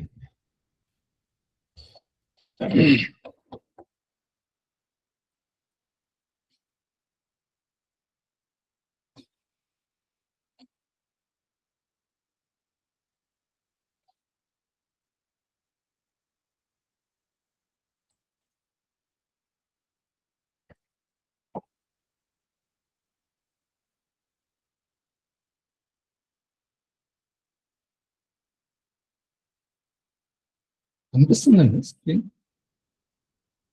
కనపడుతుంది. Okay, right. సో అసలు రీసెర్చ్ చేయాల్సిన అవసరం ఉందండి ఇది రాహుకేతు. ఎందుకంటే ఇప్పుడు మీరు ఇక్కడ మానసాగరి, ఇది నార్త్ లో బాగా ఎక్కువ మంది ఆస్ట్రాలజర్స్ వాడతారు ఈ మానసాగరి బుక్. సో దీంట్లో ఇట్లా చెప్పబడింది, జాతకావరణం, ఫలదీపిక. మీరు చూస్తే ఏ హౌసెస్ మంచిది, ఏ రాశి మంచిది చూడండి, ఇక్కడ చాలా దాంట్లో వేరియేషన్స్ ఉన్నాయి. అట్లాగే లఘు పరాశరి, ఉత్తర కాలామృత, బృహత్ పరాశర హోరశాస్త్ర. సో రకరకాల ఉంది కాబట్టి ఇది మనం అబ్జర్వ్ చేస్తా, మన ప్రిడిక్షన్స్ ని అబ్జర్వ్ చేస్తా, దాని ప్రకారం మనం కరెక్ట్ చేసుకోవాలి. ఓకే, నేను ఒక కేస్ స్టడీ తీసుకుంటున్నాను. మన జ్యోతిర్వాణి మెంబర్స్ అందరూ కుటుంబ సభ్యులు అనుకుంటే, ఒక కుటుంబ సభ్యులు అడిగిన ప్రశ్న అన్నమాట ఇది. వాళ్ళ ఫ్యామిలీలో జరిగిన సంఘటన. వాళ్ళ బాబు హాస్పిటల్లో ఉన్నప్పుడు వాళ్ళు ఆస్ట్రాలజర్ అయినప్పటికీ సొంత ఇది కష్టం వస్తే ఇంకా ఆ కష్టంలో ఎవరినో అప్రోచ్ అయ్యి 10,000 రూపాయల కన్సల్టింగ్ ఫీజు పే చేస్తే వాళ్ళు ఇన్ఫర్మేషన్ ఇవ్వలేదు, ఏమీ అవ్వదు, ఏమీ లేదు, అంతా బాగానే ఉంది చాట్ అన్నారు. సో ఈ కేస్ స్టడీ మనం తీసుకుందాం, తర్వాత బాబు చనిపోయాడు.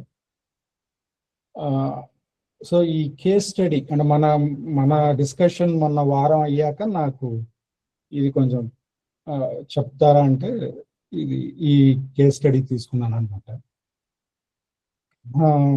ఓకే, సో బాబు చనిపోయిన కారణం బ్రెయిన్ డిసీజ్. సో ఇప్పుడు బ్రెయిన్ డిసీజ్, బ్రెయిన్ ఫీవర్కి కుజుడు, తర్వాత బ్రెయిన్ సిగ్నిఫికేటర్స్ కింద సూర్యుడు, చంద్రుడు, అసెండెంట్, తర్వాత ఈ సూర్య చంద్రులు, బుధులు, 5వ ఇల్లు, ఇవన్నీ కారణం అవుతున్నాయి.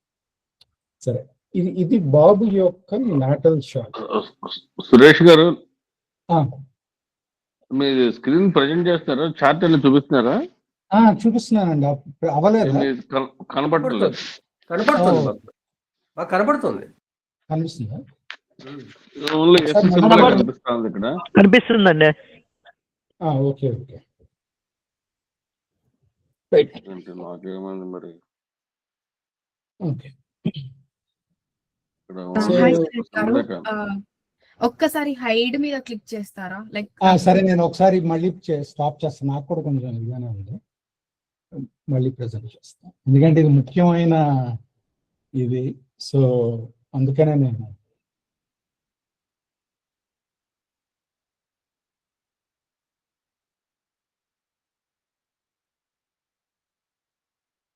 Okay, thank you sir. Okay, ఇప్పుడు కనిపిస్తుంది కదా? కనిపిస్తుంది. ఓకే, నేను ఇది ఆర్టికల్ గా కూడా ఇద్దామని సాధ్యమైనంత వరకు సంస్కృతం, ఇంగ్లీషు, తెలుగు 3 కొన్ని స్లైడ్స్ లో పెట్టాను. అగైన్ టైం లేకపోవడం అన్ని చేయలేదు. మీరు ఏ లాంగ్వేజ్ లో పెట్టినా ప్రాబ్లం లేదు సార్. అంటే ఆర్టికల్ బర్త్ డేటా కూడా షేర్ చేయరా సార్ ప్లీజ్? బర్త్ డేటా కూడా షేర్ చేయరా ప్లీజ్? నేను షేర్ చేస్తానండి. అంటే ఇది సాధ్యమైనంత వరకు ఎనానిమస్ గా ఉంచడానికి ట్రై చేశాను. ఎక్కడ పేర్లు గాని ఏమి పేరు అక్కర్లేదండి, పేరు అక్కర్లేదు, ఓన్లీ డేట్ ఆఫ్ బర్త్. పేరు అక్కర్లేదు, జెండర్ ఆల్రెడీ చెప్పారు, మేల్ అని. డీటెయిల్స్ ఒకటి ఇవ్వండి, బర్త్ డీటెయిల్స్ ఒకటి ఇవ్వండి సరిపోతుంది. అట్లాగే అది ఇస్తాను. Thank you sir. పర్మిషన్ తీసుకున్నాను జ్యోతిర్వాణి చెప్పడానికి. Okay right. సో బాబు షార్ట్ ఇదండి. సో కుంభలగ్నం, రాహు 6వ ఇంట్లో, కర్కాటకంలో రాహు చంద్రరాహులు, 12లో మకరంలో కేతు, 11లో శని సూర్యులు కలిసి ఉన్నారు. ఇది పరిస్థితి. సో ఏం చెప్పారంటే ఏమీ ప్రాబ్లం లేదు అంటే, చూడటానికి అంత బాగానే ఉందని చెప్పారు. కానీ మనం సూక్ష్మంగా ఇప్పుడు పరిశీలిద్దాం ఒక్కొక్కటి. ఇతను బ్రెయిన్ డిసీజ్ కి కారణం. ఫస్ట్ రాహు మూన్ ఎప్పుడైతే మనం చూస్తామో, తల్లి వైపు నుంచి ప్రాబ్లం అనుకుంటాం. సరే, ఆ డీటెయిల్స్ కి వెళ్దాము. ఇది ఎట్లా వచ్చింది, ఇన్హెరిటెన్స్ అని ఇంకో స్లైడ్ పెట్టాను, దాంట్లో ఎక్స్ప్లెయిన్ చేస్తాను. సరే, రాహు చంద్రులు కలిసినప్పుడు సాధారణంగా ఒక లిక్విడ్ రిలేటెడ్ ఇష్యూస్ కానీ, ద్రవాల రిలేటెడ్, మెదడు రిలేటెడ్ వస్తుంది. సో ఇక్కడ మెదడు రిలేటెడ్ అని వాళ్ళు కనుక్కోలేకపోయారు, కానీ కొంచెం పరిశీలించుంటే చాలా ఇదిగా చెప్పొచ్చు ఇది మెదడు రిలేటెడ్ ప్రాబ్లం అని. సో అది మనం చూద్దాం. ఇది కర్కాటకం. ఇప్పుడు మీరు ఆ రిపోర్ట్, మెడికల్ రిపోర్ట్ ఇక్కడ చూస్తే డిఫ్యూజ్ మిడ్ లైన్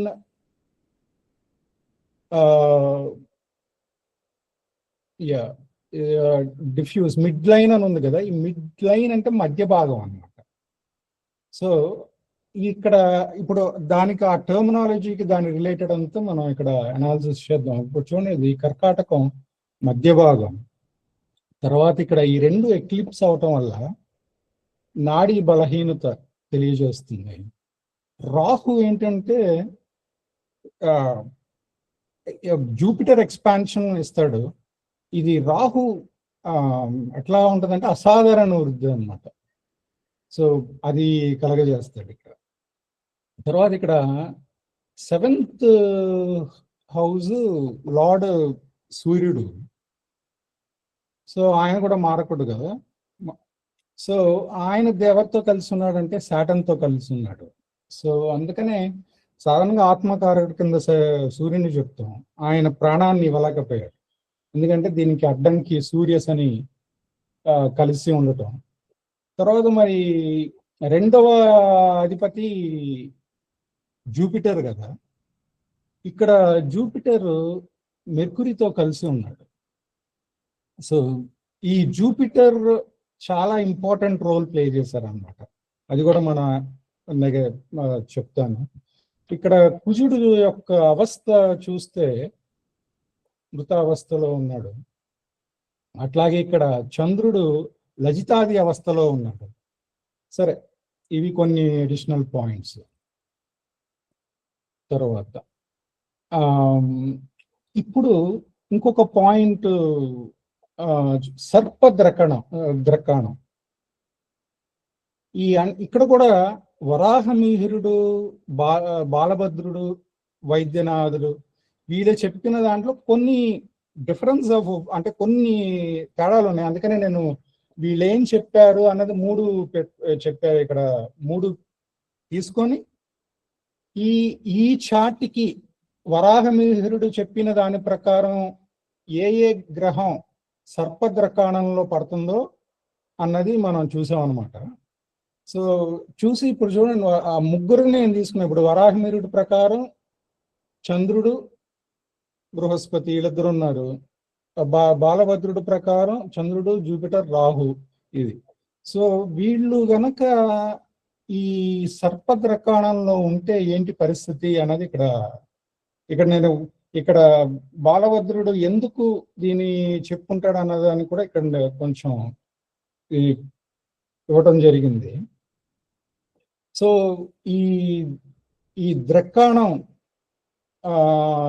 అంటే ఇది మోషన్ని తెలియజేస్తుంది, అంటే నాడి యొక్క ప్రవాహాన్ని తెలియజేస్తుంది. సో ఇక్కడ ఆ ఫ్లో ఆఫ్ ఎనర్జీ ఎట్లా ఇంపాక్ట్ అయ్యింది. ఇక్కడ చూడండి, ఇంపార్టెంట్ ప్లానెట్స్ అన్ని సర్పద్రకాణంలో పడినాయి. ఇది చాలా ఇంపార్టెంట్ పాయింట్ అన్నమాట ఈ బ్రెయిన్ ట్యూమర్ రావటానికి. తర్వాత న్యూరలాజికల్ ఇండికేటర్స్. సో ఇప్పుడు మనం చెప్పాము, ఇది 6వ ఇల్లు. 6వ ఇంట్లో చంద్రు రాహువుల కలయిక, గ్రహణ యోగం కదా. తర్వాత చంద్రుడు సర్పద్రకణంలో ఉన్నాడు, అంటే న్యూరల్ పాత్వే. సో అంటే ఇది నాడీ బలహీనతని తెలియజేస్తుంది అనమాట. ఓకే, ఇక్కడ చంద్రుడు మెదడు యొక్క ద్రవాలు, ఇప్పుడు సూర్యుడు ఫిజికల్ స్ట్రక్చర్ అయితే ఫంక్షనింగ్ ఆఫ్ ఇది చంద్రుడు కదా. సో రాహు యొక్క అసాధారణ వృద్ధి, ఇవన్నీటి ప్లస్ నాడీ బలహీనత, ఎందుకంటే ద్రకణంలో ఉంది కాబట్టి కారణమయ్యాడు. తర్వాత డీప్ టిష్యూ అండ్ క్రానిసిసిటీ. ఇక్కడ కేతు 12లో ఉంటే ఏం చెప్తాడంటే డీజనరేషన్ అన్నమాట. తర్వాత ఇక్కడ అష్టమాధిపతి బుధుడు. అష్టమ స్థానం లోతైన అంటే హిడెన్ డిసీజ్ ని తెలియజేస్తుంది. సో బుధుడు లోతైనటువంటి అంటే సీక్రెట్ హిడెన్ వ్యాధి జూపిటర్ తో కలిసి ఉండటం వల్ల జూపిటర్ ఎక్స్పాండ్ చేస్తాడు. సో ఇక్కడ కేతు ఏం చేస్తాడు, శక్తి తగ్గుదల. తర్వాత 6, 8, 12 ఈ 3 హౌసెస్ యాక్టివేషన్.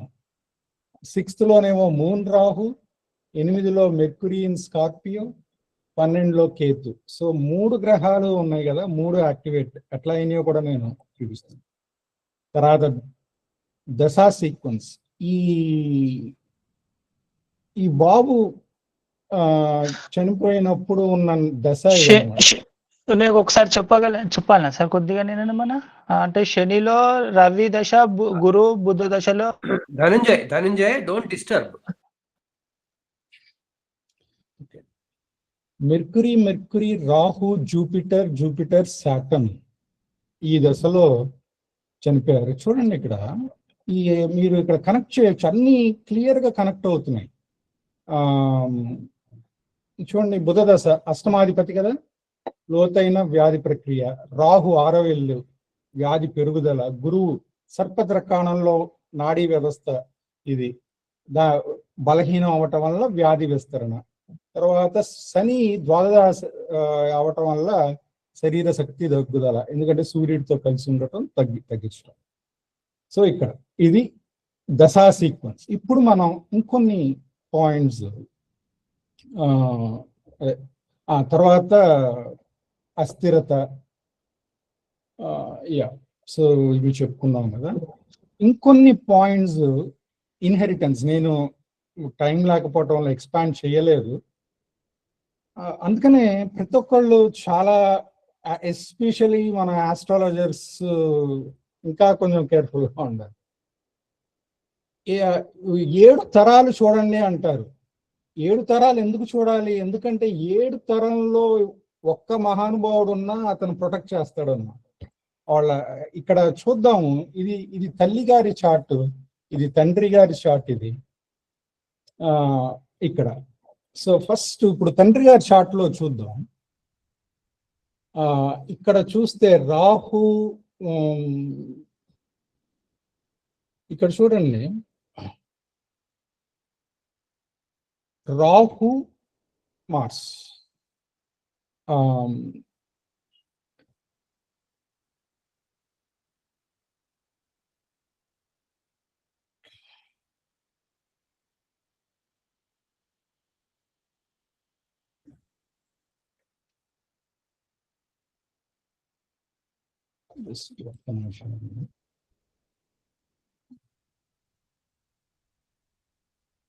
జస్ట్ వెరిఫై చేసుకుంటున్నాను.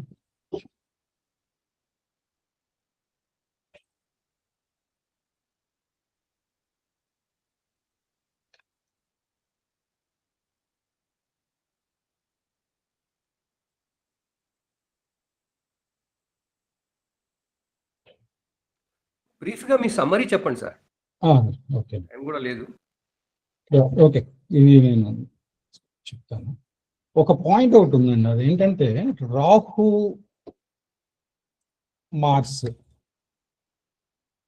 మార్స్ గనక, అంటే ఈ మధ్య ఏ ప్లానెట్ లేకుండా వీళ్ళు గనక ఇది టచ్ చేస్తే,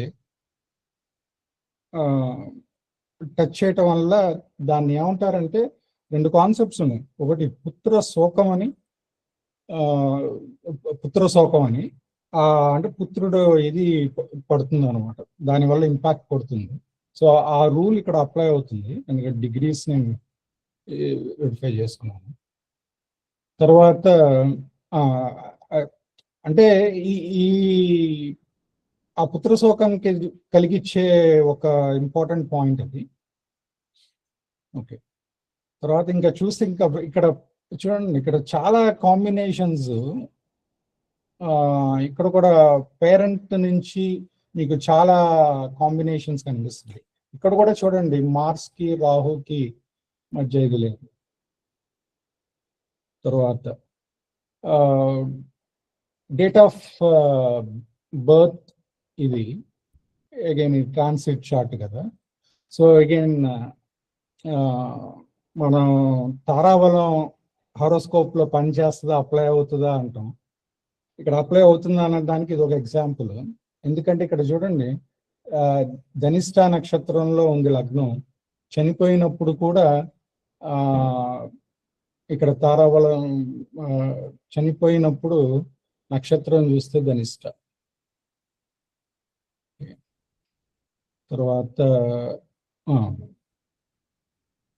ఇక్కడ మీరు ఇక్కడ చూస్తే, ఇక్కడ మార్స్ యొక్క ఆస్పెక్ట్ 8th హౌస్ మీద 60 విరూపాస్ ఉంది, అంటే ఫుల్ అన్నమాట, 100% ఆస్పెక్ట్ ఉండటం వల్ల మార్స్ ఫీవర్ని కలగజేసి, ఫీవర్ వచ్చాక డెత్ కారణమైందన్నమాట.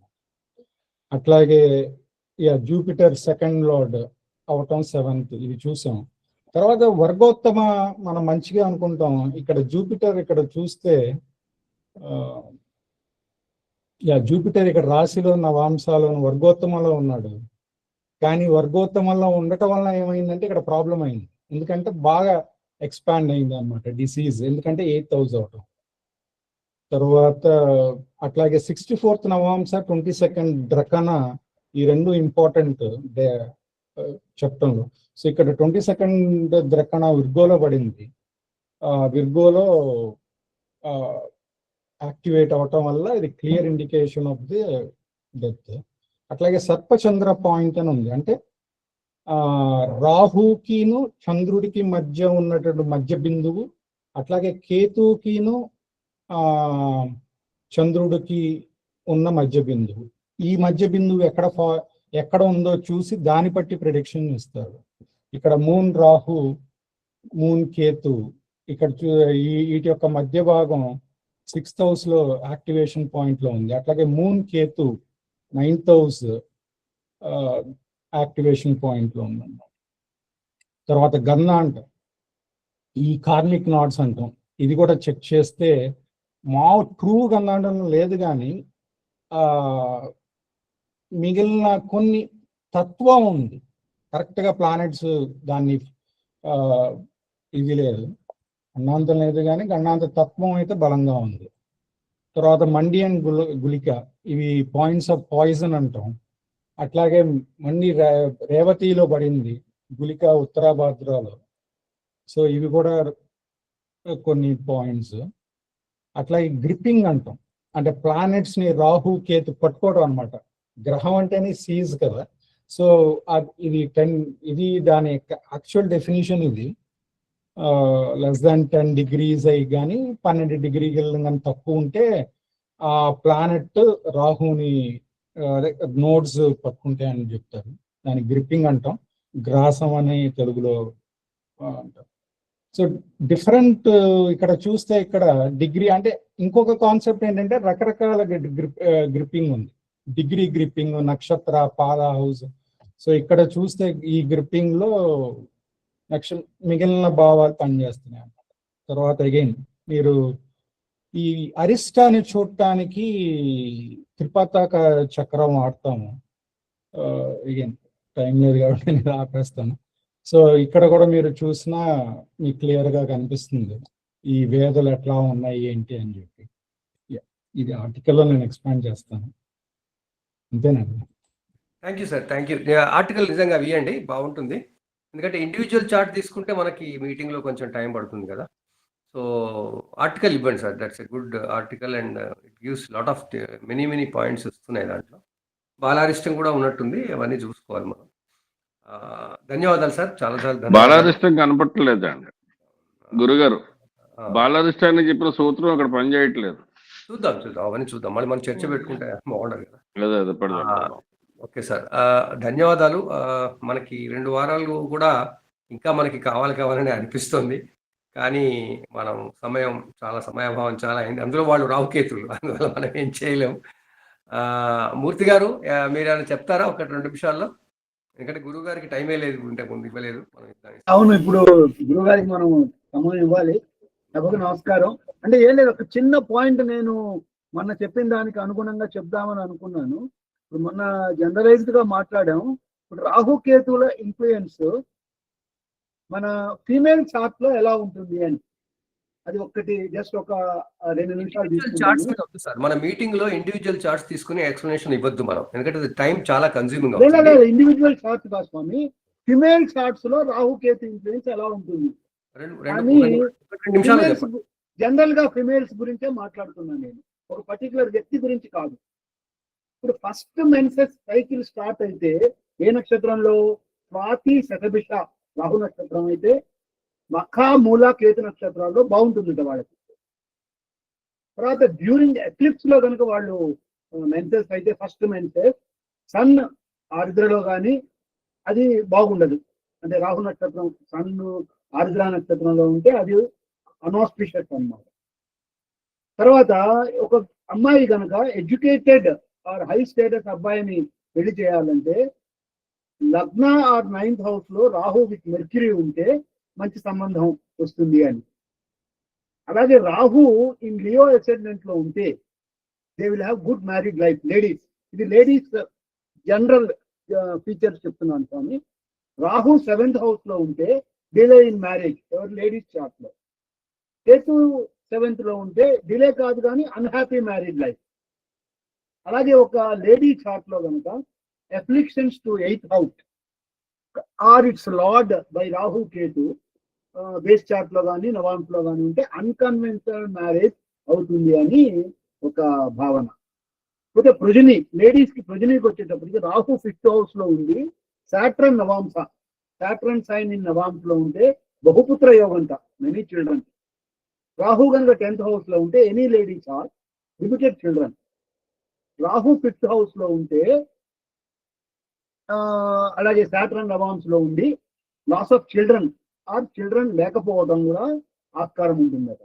కేతు 9th హౌస్ లో ఉంటే ఎనీ లేడీ చార్ట్ లో మెనీ చిల్డ్రన్, చాలా మంది బహుపుత్రులు. అలాగే సో కేతు 5th హౌస్ లో కనుక మ్యాలఫిక్ ఎఫెక్ట్స్ తో ఉంటే మళ్ళీ చిల్డ్రన్ ఉండరు అని చెప్పి ఇది లేడీస్ కి ప్రజనికి రాహు కేతువుల ప్రభావం మీద చెప్పారన్నమాట. అలాగే ఇప్పుడు సెక్సువల్ రిలేషన్షిప్స్ వచ్చే లేడీస్ విషయంలో లేడీస్ చార్ట్ లో కనుక Venus and Mars with Rahu or Ketu ఉంటే వాళ్ళకి ఇమ్మారల్ సెక్సువల్ రిలేషన్స్ ఉండవచ్చు అని ఒక అభిప్రాయం. అలాగే ఏదైనా ఒక మహిళా చార్ట్ లో కనుక Venus with Rahu in 5th house లో ఉంటే వాళ్ళు అంటే హోమోసెక్సువల్ అవుతారు అని. అంటే ఇట్లా మాట్లాడుతున్నాను తప్పుగా భావించద్దు, ఎందుకంటే జనరల్ గా లేడీస్ చార్ట్ తో రాహు కేతువుల ప్రభావం ఎలా ఉంటుంది అని నేను తెలియబడదామని నా ఉద్దేశం. కేతు 7th హౌస్ లో కనుకుంటే విత్ ఈవిల్ ప్లానెట్స్ తో కనుకుంటే వాళ్ళకి సెక్సువల్ ఎబిలిటీ ఎక్కువగా ఉంటుంది. కేతు 1st హౌస్ లో ఉంటే leads to sexual intelligence. Widowhood and separation ladies chart లో కనుక Rahu with Saturn and Mars 7th house లో ఉంటే ఆవిడకి వైధవ్యం కానీ లేకపోతే సపరేషన్ కానీ రావడానికి ఆస్కారం ఉంటుంది అని. అలాగే Rahu in 8th and 7th lord with Saturn expected by Mars and moons ఉంటే కూడా ఇది వాళ్ళ యొక్క సెపరేషన్ కి ఆస్కారం ఇది ఉంటుంది అని చెప్పేసి. అలాగే Rahu 7th and 7th lord in conjunction with Saturn with sun aspected by 8th lord ఉంటే కూడా విడోహుడ్ సంభావన ఉంటుంది అని చెప్పి. అలాగే రాహు 7th హౌస్ లో దయచేసి మూర్తి గారు మన్నించండి, చాలా చాలా డీవియేట్ అవుతున్నాం మనం. ఇంత మనకు అసలు కావాల్సిన ఇన్ఫర్మేషన్ ఎంతో మంది ఇవ్వాలి, మీరు మళ్ళీ అన్ని ఏదో పెట్టుకుంటే లాభం లేదు. అయిపోయింది, చాలా చాలా మైన్యూట్ గా పోతుంది. చాలు సార్, ధన్యవాదాలు. లేడీస్ జాతకాల గురించి ఎందుకు మాట్లాడడం, అసలు రాహుకేతుల గురించి మాట్లాడదాం అంటే జాతకాల్లో రాహుకేతులు ఏం చేస్తారని మాట్లాడితే ఎట్లా సార్? అది దయచేసి మన్నించండి, అసలు చాలా డీప్ గా వెళ్ళిపోతున్నాం మనం. అంత డీప్ గా వెళ్ళడానికి మన సమయం మనకు సమయం ఉండదు. మన్నించండి, ధన్యవాదాలు. మన యాక్చువల్ గా మనం ఈ రోజు మన దేశగోచారం సంబంధించి కూడా చెప్పుకుందాం అనుకున్నాం, అది కుదరలేదు, ఎక్కడ అసలు వీలే అవ్వట్లేదు. అమ్మ లలిత గారు, మీరు ఒక 3-4 నిమిషాలు ఏమైనా చెప్తారా? ఉన్నారా? నమస్కారం సార్. చెప్పండి అమ్మ. చాలా తక్కువ టైం అయిపోయింది, 2-3 minutes లోనే నేను ముగిచ్చేస్తాను. ఆల్రెడీ అంతా చాలా విషయాలు చెప్పారు రాహు కేతుల మీద. నేను చిన్నగా దేశగోచారానికి సంబంధించినవి కొన్ని పాయింట్స్ చెప్తాను. మామూలుగా రాహు కేతువులు ఏంటంటే అసలు గ్రహాలు లేవు అక్కడ, అవి ఛాయాగ్రహాలు, బిందువులు ఉన్నాయన్నమాట. ఏంటంటే భూమికి చాలా దగ్గర గ్రహం ఏదంటే చంద్రుడు. చంద్రుడి యొక్క కక్షలో ఈ 2 అంటే భూమి సూర్యుడి యొక్క తలం ఏదైతే ఉందో, భూమి సూర్యుడి చుట్టూ తిరుగుతుంది, ఆ ఆర్బిట్ యొక్క తలంలో ఈ చంద్ర కక్ష 2 పాయింట్లలో, అంటే దీనికి 5 degrees వాళ్ళతో తిరుగుతా ఉంది చంద్రుడు. ఈ తలాన్ని కట్ చేసే బిందువులు రాహుకేతువులు. సో వీటి యొక్క ఇన్ఫ్లుయెన్స్ అంటే చంద్రుడితో పాటు ఈ రాహుకేతువులు కూడా భూమికి చాలా దగ్గరగా ఉన్నాయి. సో వీటి యొక్క ఇన్ఫ్లుయెన్స్ భూమి మీద బాగానే ఉంటుందని చెప్పొచ్చు. ఇంకా అంటే బృహత్ సంహితలో ఏంటంటే రాహుచార అధ్యాయం అని 5వ అధ్యాయం, దాంట్లో రాహు యొక్క గమనం గురించి, దాని యొక్క విస్తు గురించి చెప్పారు. ముఖ్యంగా ఏంటంటే గ్రహణాలు ఏర్పడడంలో వీటి యొక్క విశిష్టత కీలక పాత్ర వహిస్తూ ఉంటాయి. అక్కడ ఏంటంటే ఈ గ్రహణాలు ఏ విధంగా ఏర్పడుతున్నాయి, ఎన్ని రకాలుగా ఏర్పడుతున్నాయి, ఏ మాసాల్లో ఏర్పడితే ఫలితాలు ఏంటి, ఏ రాశుల్లో ఏర్పడితే ఫలితాలు ఏంటి, ఇదంతా దేశగోచార పరంగా ఫలితాలు ఇచ్చారు. అయితే ఆ ఫలితాలు ఏంటంటే ఋషులు ఆ కాలానికి అప్పుడున్న స్థితిగతులను బట్టి వాళ్ళ జీవన విధానాన్ని బట్టి ఇచ్చారు. వాటిని మనం ఇప్పుడున్న కాలగతులను బట్టి ఇప్పుడున్న వ్యవస్థను బట్టి మార్పు చేసుకొని దాన్ని సమన్వయం పరుచుకొని మనం ఫలితాలు ఇవ్వాల్సిన అవసరం ఉంది. ఈ గ్రహణాలు కూడా ఏంటంటే భూమి, చంద్రుడు ఇవన్నీ కూడా ఒక లెక్క ప్రకారంగా తిరుగుతున్నాయి. ఈ గ్రహణాలు లెక్క కట్టడం కూడా వీళ్ళు మంచిగా ముందే లెక్క కట్టేస్తున్నారు. మనకు గ్రహణాలు సంవత్సరంలో 4 సార్లు వస్తాయి. ఏంటంటే రాహు కేతువులు ఏ రాశుల్లో అయితే ఉన్నారో అక్కడికి రవి వచ్చినప్పుడు, రవి యొక్క గమనం అంటే ఏ రాశిలో రవి ఎప్పుడు వస్తుందో ఆ టైం మనకు తెలుసు, ఏ నెలలో వస్తుందో. ఆ నెలలో వచ్చే అమావాస్య పౌర్ణములకు వచ్చే టైంకి గ్రహణాలు ఏర్పడుతూ ఉంటాయి. అంటే తెలిసిపోయింది మనకు రాహుకేతులు ఏ రాశుల్లో అయితే ఉన్నారో అక్కడికి రవి వచ్చినప్పుడు ఏర్పడే అమావాస్య పౌర్ణములకు గ్రహణాలు ఏర్పడుతూ ఉంటాయి. కాబట్టి ఆ రాశుల్లో ఉండే గ్రహ స్థితిగతులను బట్టి మిగతా గ్రహాలను బట్టి ఫలితాలు ఎలాగుంటాయి అన్నది ఈ దేశగోచారం మీద మంచిగా ప్రభావం చూపిస్తూ ఉంటుంది. ఇంకా గ్రహాల యొక్క కాంబినేషన్స్ ని బట్టి ఇది నేను చాలా షార్ట్ కట్ చేసుకుంటున్నాను సార్, కట్ చేసి చెప్పాలి. ఏంటంటే చాలా మెథడ్స్ ఉన్నాయి దేశగోచారం చెప్పడానికి. ఏంటంటే మేము ముఖ్యంగా జగలగ్నం, వర్షలగ్నం చూస్తూ ఉంటాం. దాంట్లో రాహుకేతువుల యొక్క పరిస్థితి, మిగతా గ్రహాల యొక్క పరిస్థితి, వాటిని బట్టి ఈ ఫలితాలు ఇస్తూ ఉంటాం. అయితే ముఖ్యంగా ఏంటంటే ఈ రాహుకేతువుల వల్ల ఏంటి ఆకస్మిక ప్రమాదాలు జరగడం కానీ, ఆర్థిక రాజకీయ సంక్షోభాలు జరగడం కానీ, యుద్ధాలు, అస్థిరత, అనారోగ్యాలు, అది ఏంటి అంతుపట్టని వ్యాధులు కలగడం కానీ, ఇంకా అంటే ఇవి మంచి పొజిషన్ లో ఉంటే టెక్నాలజీ అభివృద్ధి జరగడం కానీ, స్పేస్ యొక్క రీసెర్చ్ ఇవన్నీ కూడా అభివృద్ధి చెందడం, ఇంకా ఆధ్యాత్మికంగా ముందుకెళ్ళడం, ఇవన్నీ కూడా బాగుంటాయి. ఇది లగ్నంలో ఉంటే వీటి ప్రభావం అంటే నాయకత్వం ఇబ్బందిగా కలిగించే పరిస్థితులు కూడా ఏర్పడుతూ ఉంటాయి. ఇంకా నేను వాతావరణం చేస్తూ ఉంటాను. ముఖ్యంగా ఈ కాంబినేషన్స్ ఏంటంటే రాహు శనులు కానీ కలిసి ఉంటాయి. ఆ సీజన్ లో ఆ తుఫానులు ఎక్కువగా వచ్చే ఛాన్సెస్ ఎక్కువ ఉంటుంది. ఆ రాశి తత్వాన్ని బట్టి, ఆ ఉన్న స్థితిగతులను బట్టి వాయుతత్వ విపత్తులు వచ్చే ఛాన్స్ ఉంటుంది. అట్లాగే కుజరాహులు కానీ కుజకేతువులు కలిసి ఉంటే అగ్ని ప్రమాదాలు, అది భూతత్వ రాశులు ఉంటే రోడ్డు ప్రమాదాలు, ఇట్లా జరిగే ఛాన్సెస్ ఉంటాయి. అంటే దాన్ని ఆ గోచారం కూడా చూస్తూ ఉండాలి. ఆ ప్రమాదాలు జరిగే టైంకి గోచారం ఎలాగుంది, అవి అనుకూలిస్తున్నాయా లేదా అన్నవి కూడా మనం చూస్తూ ఉండాలి. ఈ విధంగా చాలా విషయాలు, అంశాలు మనం దేశగోచారానికి సంబంధించినవి రాహుకేతువుల స్థితిగతులను బట్టి పరిశీలన చేస్తూ ఉండొచ్చు. ఇంకా ముందు చర్చించుకుందాం. Thank you sir. ధన్యవాదాలమ్మా. నిజంగా సారీ. ఇంకొక విషయం ఏంటంటే సార్, ఒక్క విషయం నేను చెప్దాం అనుకున్నా. అంటే మామూలుగా ఇతర గ్రహాల కన్నిటికి సూర్యకాంతి ఆ గ్రహాల మీద పడి మనకి రిఫ్లెక్ట్ అవుతుంది. ఆ కాంతి యొక్క ప్రభావాలు మనకు వస్తున్నాయి. అదే రాహు ఏంటి, సూర్యుడినే కప్పేస్తుంది. అంత పవర్ఫుల్ ప్లానెట్. అందుకనే రాహుతో ఉన్న ప్లానెట్స్ వాటి యొక్క ఇన్ఫ్లుయెన్స్ తగ్గిపోతూ ఉంటాయి. దాని ఏంటంటే ఆ కాంతిని అది కప్పేస్తుంది, ఒక షేడ్ లాగా అడ్డం వస్తూ ఉంటుంది. అది కూడా ఒక రీజన్ వాటి యొక్క ఇన్ఫ్లుయెన్స్ తగ్గడానికి. ఈ పాయింట్ చెప్దాం అనుకున్నాను. ధన్యవాదాలు. గురువు గారు కమలాకర్ శర్మ గారిని తమ ముగింపు జ్యోతిర్వాణి, కాస్త సమయం చాలా తక్కువ ఉంది, మన్నించాలి. దయచేసి మీ ముగింపు జ్యోతిర్వాణి ఇవ్వండి.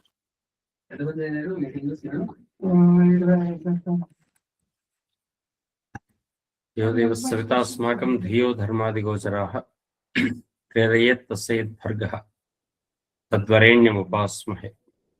శ్రీ గురుభ్యో నమః. శ్రీమాత్రే నమః. ఈరోజు నన్ను కూడా మీరందరూ క్షమించాలి. కారణం ఏంటంటే ఇంతసేపు రవీంద్ర భారతిలో జరిగిన ఒక కార్యక్రమానికి వెళ్ళి పిఎస్ మూర్తి గారు చివరిగా మాట్లాడుతున్నప్పుడే నేను కూడా వచ్చాను. ఇంతకుముందు ఏం మాట్లాడారన్న విషయం నాకు తెలియకపోయినా పోయినసారి మొత్తం విన్నాను కాబట్టి ఛాయాగ్రహాలకు సంబంధించినటువంటి విశేషాలు, దాని గొడవలు అన్నీ కూడా అందరు చెప్పుకుంటూ వెళ్తున్నాం. కానీ ఈ ఛాయలకు సంబంధించింది వెలుగులకు ప్రభావం ఎంత ఉందో వెలుగులకు అడ్డం పడే వాటి ప్రభావాలు కూడా అట్లా ఉంటాయి అని చెప్పేసి అంటాం. మొదటి నుంచి కూడా మనకున్న విదితమే. ఆ వెలుగు తగ్గేటట్టుగా చేసే ప్రభావం. వెలుగు తగ్గుతుంది, ఏం చేయాలి మరి? వెలుగు తగ్గుతుంది, ఏం చేయాలంటే నిన్ను నువ్వు వెలిగించుకునే ప్రయత్నం ఏం చేస్తున్నావు? ఈ వైపు మన కృషి ఎంత ఉంది? మన వైద్య భావన కానీ మన వ్యవహారం కానీ జీవితం మీద ఛాయాగ్రహాల ప్రభావం ఇంత ఉంది అని చెప్పేసి తెలుసుకున్న తర్వాత అంతవరకు చెప్పేసుకుని వదిలిపెట్టేసి వెళ్ళిపోదామా? లేదా ఆ ప్రభావం ఉందని ముందుగా తెలుసుకున్న తర్వాత ఆ ప్రభావం నా మీద పడకుండా నేనేమైనా జాగ్రత్తలు తీసుకోవాలని ఆలోచన చేయాలా? నేను వెలుగుగా మారాలా అక్కర్లేదా? ఆ వైపు మనం దృష్టి సారించడం మంచిది. అలసత్వయోగాలు, దోషాలు ఏవో పదం చెప్పుకుని గతంలో కూడా ఒకసారి మాట్లాడుకున్నాం ఇటువంటి విషయాల్ని. 2 గ్రహాల మధ్య లోపల ఉండేటటువంటి మన పోయినసారి సిఎస్ రావు గారు చాలా క్లియర్ గా చెప్పుకుంటూ వచ్చారు. ఇటువంటి సమయాల్లో కొన్ని వందల మంది పుడతారు, దీని గురించి అసలు ఆలోచించడమే అనవసరం అని చెప్పేసి మీరు ఆలోచించద్దు అని చెప్పేసి. కానీ చాలా మందికి ఇవాళది గొప్పనైనటువంటి ఆర్థిక మార్గం అయిపోయి కూర్చుంది. ఇది జ్యోతిష్కుల యొక్క బలహీనత కదా, తెలియకుండా చేసే ఒక బలహీనత. ఇది ఉంటుంది, దీని ఎఫెక్ట్ ఇంత తీవ్రంగా ఉంటుందని ఎంత అసలు మరి ఒక 15-20 ఏళ్ల క్రితం ఈ మాటలు ఎవరు చెప్పలేదే. 30-35 ఏళ్లుగా జ్యోతిష్ శాస్త్రాన్ని అధ్యయనం చేస్తున్నటువంటి వ్యక్తులకు కాలసర్పయోగం పుస్తకాల్లో దేశగోచారంలో చూసిన వాళ్లే తప్ప వ్యక్తి గోచారాదుల్లో ఎవరు మాట్లాడలేదే. ఈ విధంగా ఎందుకు మారాం మనమంతా? ప్రతి చిన్న దానిని నెత్తి మీద వేసుకొని ఇది మనమే చేసుకుంటున్నాం, మన నెత్తి మీద వేసుకునేటువంటి భావన వైపు మనం వెళ్ళిపోతున్నాం. ఛాయాగ్రహాల ప్రభావాన్ని అధ్యయనం చేయటం అనేటట్టయితే అర్థం ఏంటంటే నీ మీద ఒక నీడ పడుతుంది అనుకుంటున్నప్పుడు నీ నీడను తగ్గించుకొని నీ వెలుగును మరింత పెంచుకో అని చెప్పడానికి ఇది సూచన అని అర్థం చేసుకుంటే చాలా సంతృప్తికరంగా ఉంటుంది. అది రాహు ప్రభావం కావచ్చు, కేతు ప్రభావం కావచ్చు, ఒకటి అత్యాశ కావచ్చు, ఒకటి దురాశ కావచ్చు, మరొక వైపు నిరాశ కావచ్చు. దురాశ అయినా నిరాశ అయినా మన జీవితానికి అడ్డం పడుతుంది కాబట్టి ఆ విషయాన్ని మన జాతకంలో చూసేసుకున్నాం, లేదా ఎవరి జాతకంలో చెప్పాం. ఈ దశ వస్తుందనైనా ఇటువంటి భావాలకు వచ్చే అవకాశం ఉంటుందని సూచన చేస్తున్నాం. పెద్దలందరూ చాలా మంది దాని గురించి మాట్లాడారు కాబట్టి ఇంకా దాని గురించి చెప్పక్కర్లేదు. నీ వెలుగు ఏమిటి? నిన్ను నువ్వు సరిదిద్దుకునే మార్గం ఏమిటి? ఆ వైపు దృష్టి సారించినప్పుడు సాధారణంగా అందరూ చెప్పేటటువంటిది దుర్గా ఉపాసన కానీ, గణపతి ఉపాసన కానీ, ఏదో పశువులకు 10 మందికి ఉపయోగపడటం కానీ, అన్నదానాదులు ఏ రూపంలోనైనా నీ కర్మ వల్లనే అటువంటివి ఏర్పడ్డాయి కాబట్టి ఆ కర్మ యొక్క దోషాన్ని నివారించుకునేటువంటి ప్రయత్నంలో నీ ద్వారా సమాజానికి కానీ, ప్రకృతికి కానీ, పశుపక్షాదులకు కానీ ఏమైనా మేలు జరిగిందా? ఇంతవరకు ఏమీ జరగకుండానే నాకు ఆ గ్రహం ఉండేటట్టయితే ఏదో ఈ జపం చేసేసుకుంటే అన్నీ పోతాయి అనుకుంటున్నావా? కర్మశుద్ధి అట్లా ఈజీ జరగదండి. ఈ జీవి ఈ లోకానికి వచ్చిన తర్వాత ఆ కర్మ పరిపూర్ణం కావటానికి మీ ద్వారా సమాజానికి, ప్రకృతికి, పశుపక్షాదులకు ఏదో మేలు జరగాలి. ఇది సేవ, దానం, ధ్యానం 3 ఉంటాయి. ఈ 3 గనక మనం చేయకపోయేటట్టయితే ఇవి పూర్తి కావు. దయచేసి అందరూ ఈ విషయాన్ని గుర్తుపెట్టుకోవాలి. కేవలం నేను పూజ చేసుకుంటాను అన్ని అయిపోతాయి, నేను ఏదో ఒకటి చేస్తాను పూర్తి అయిపోతాయి, ఇవి కాదు. అన్ని వైపుల నుంచి ఆలోచించి ఆ నీడ మన మీద పడ్డప్పటికీ కూడా దానికన్నా ఎక్కువైన వెలుగును నేను సాధించే ప్రయత్నం నేను చేసుకున్నప్పుడు మాత్రమే ఏ గ్రహ ప్రభావమైనా, అందులో ఛాయాగ్రహ ప్రభావం అయినప్పటికీ కూడా మనకు పరిపూర్ణమైనటువంటి ఆనందాన్ని ఇస్తుంది, ఇబ్బంది పెట్టదు. జ్యోతిష్ శాస్త్రం అనేది భయపెట్టేది కానే కాదు. జ్యోతిష్ శాస్త్రం అనేటువంటి మనకు ఆనందాన్ని ఇచ్చే శాస్త్రం, మనకు ముందు సూచన చేసే శాస్త్రం. ఆ సూచన ద్వారా మన లోపాన్ని, గుణాన్ని మనం సవరించుకోవాల్సిందే. ఆ సవరించుకొని మనం ఉద్ధరించుకునే ప్రయత్నం చేయాల్సిందే. దానికి తగినంత జ్ఞానం సంపాదించాలంటే ఎటు పోతున్న మనస్సు అంటే ఆశా దురాశల నిరాశల వల్ల మనస్సు వైపు, శరీరం వైపు వెళ్తున్నటువంటి మనస్సును తీసుకొచ్చేసి ప్రయత్నపూర్వకంగా ఆత్మ వైపు లేదా జ్ఞానం వైపు తీసుకుని వెళ్ళిపోయే ప్రయత్నం చేయటం అనేటటువంటిది వాళ్ళకి నేర్పాలి, మనం చేయాల్సిందే. ఆచరిద్దాం. జ్యోతిష్కులుగా 10 మందికి మార్గం చెప్పే ప్రయత్నం చేద్దాం. జ్యోతిర్వాణి ద్వారా ఇంత మంచి చర్చ, ఈ ఛాయాగ్రహాల గురించి 2 వారాలుగా ఆగకుండా జరిగిన చర్చ ఇంకా పూర్తి కాలేదని అనుకుంటున్నాం. కాబట్టి ఇంత గొప్ప చర్చ నిర్వహించిన పెద్దలందరికీ నమస్కారం. ఈ సబ్జెక్ట్ ను సూచించిన గురువు గారైనటువంటి సోమనాథ్ శాస్త్రి గారికి మరొకసారి నమస్కారం. అందరినీ వ్యాసాలు పంపమని చెప్పేసి మరొకసారి కోరుకుంటూ ఈ జ్యోతిర్వానికి ఈ పూటకు అందరికీ ధన్యవాదాలు. స్వస్తి, సెలవు. ధన్యవాదాలు గురుగారు. ధన్యవాదాలు గురుగారు.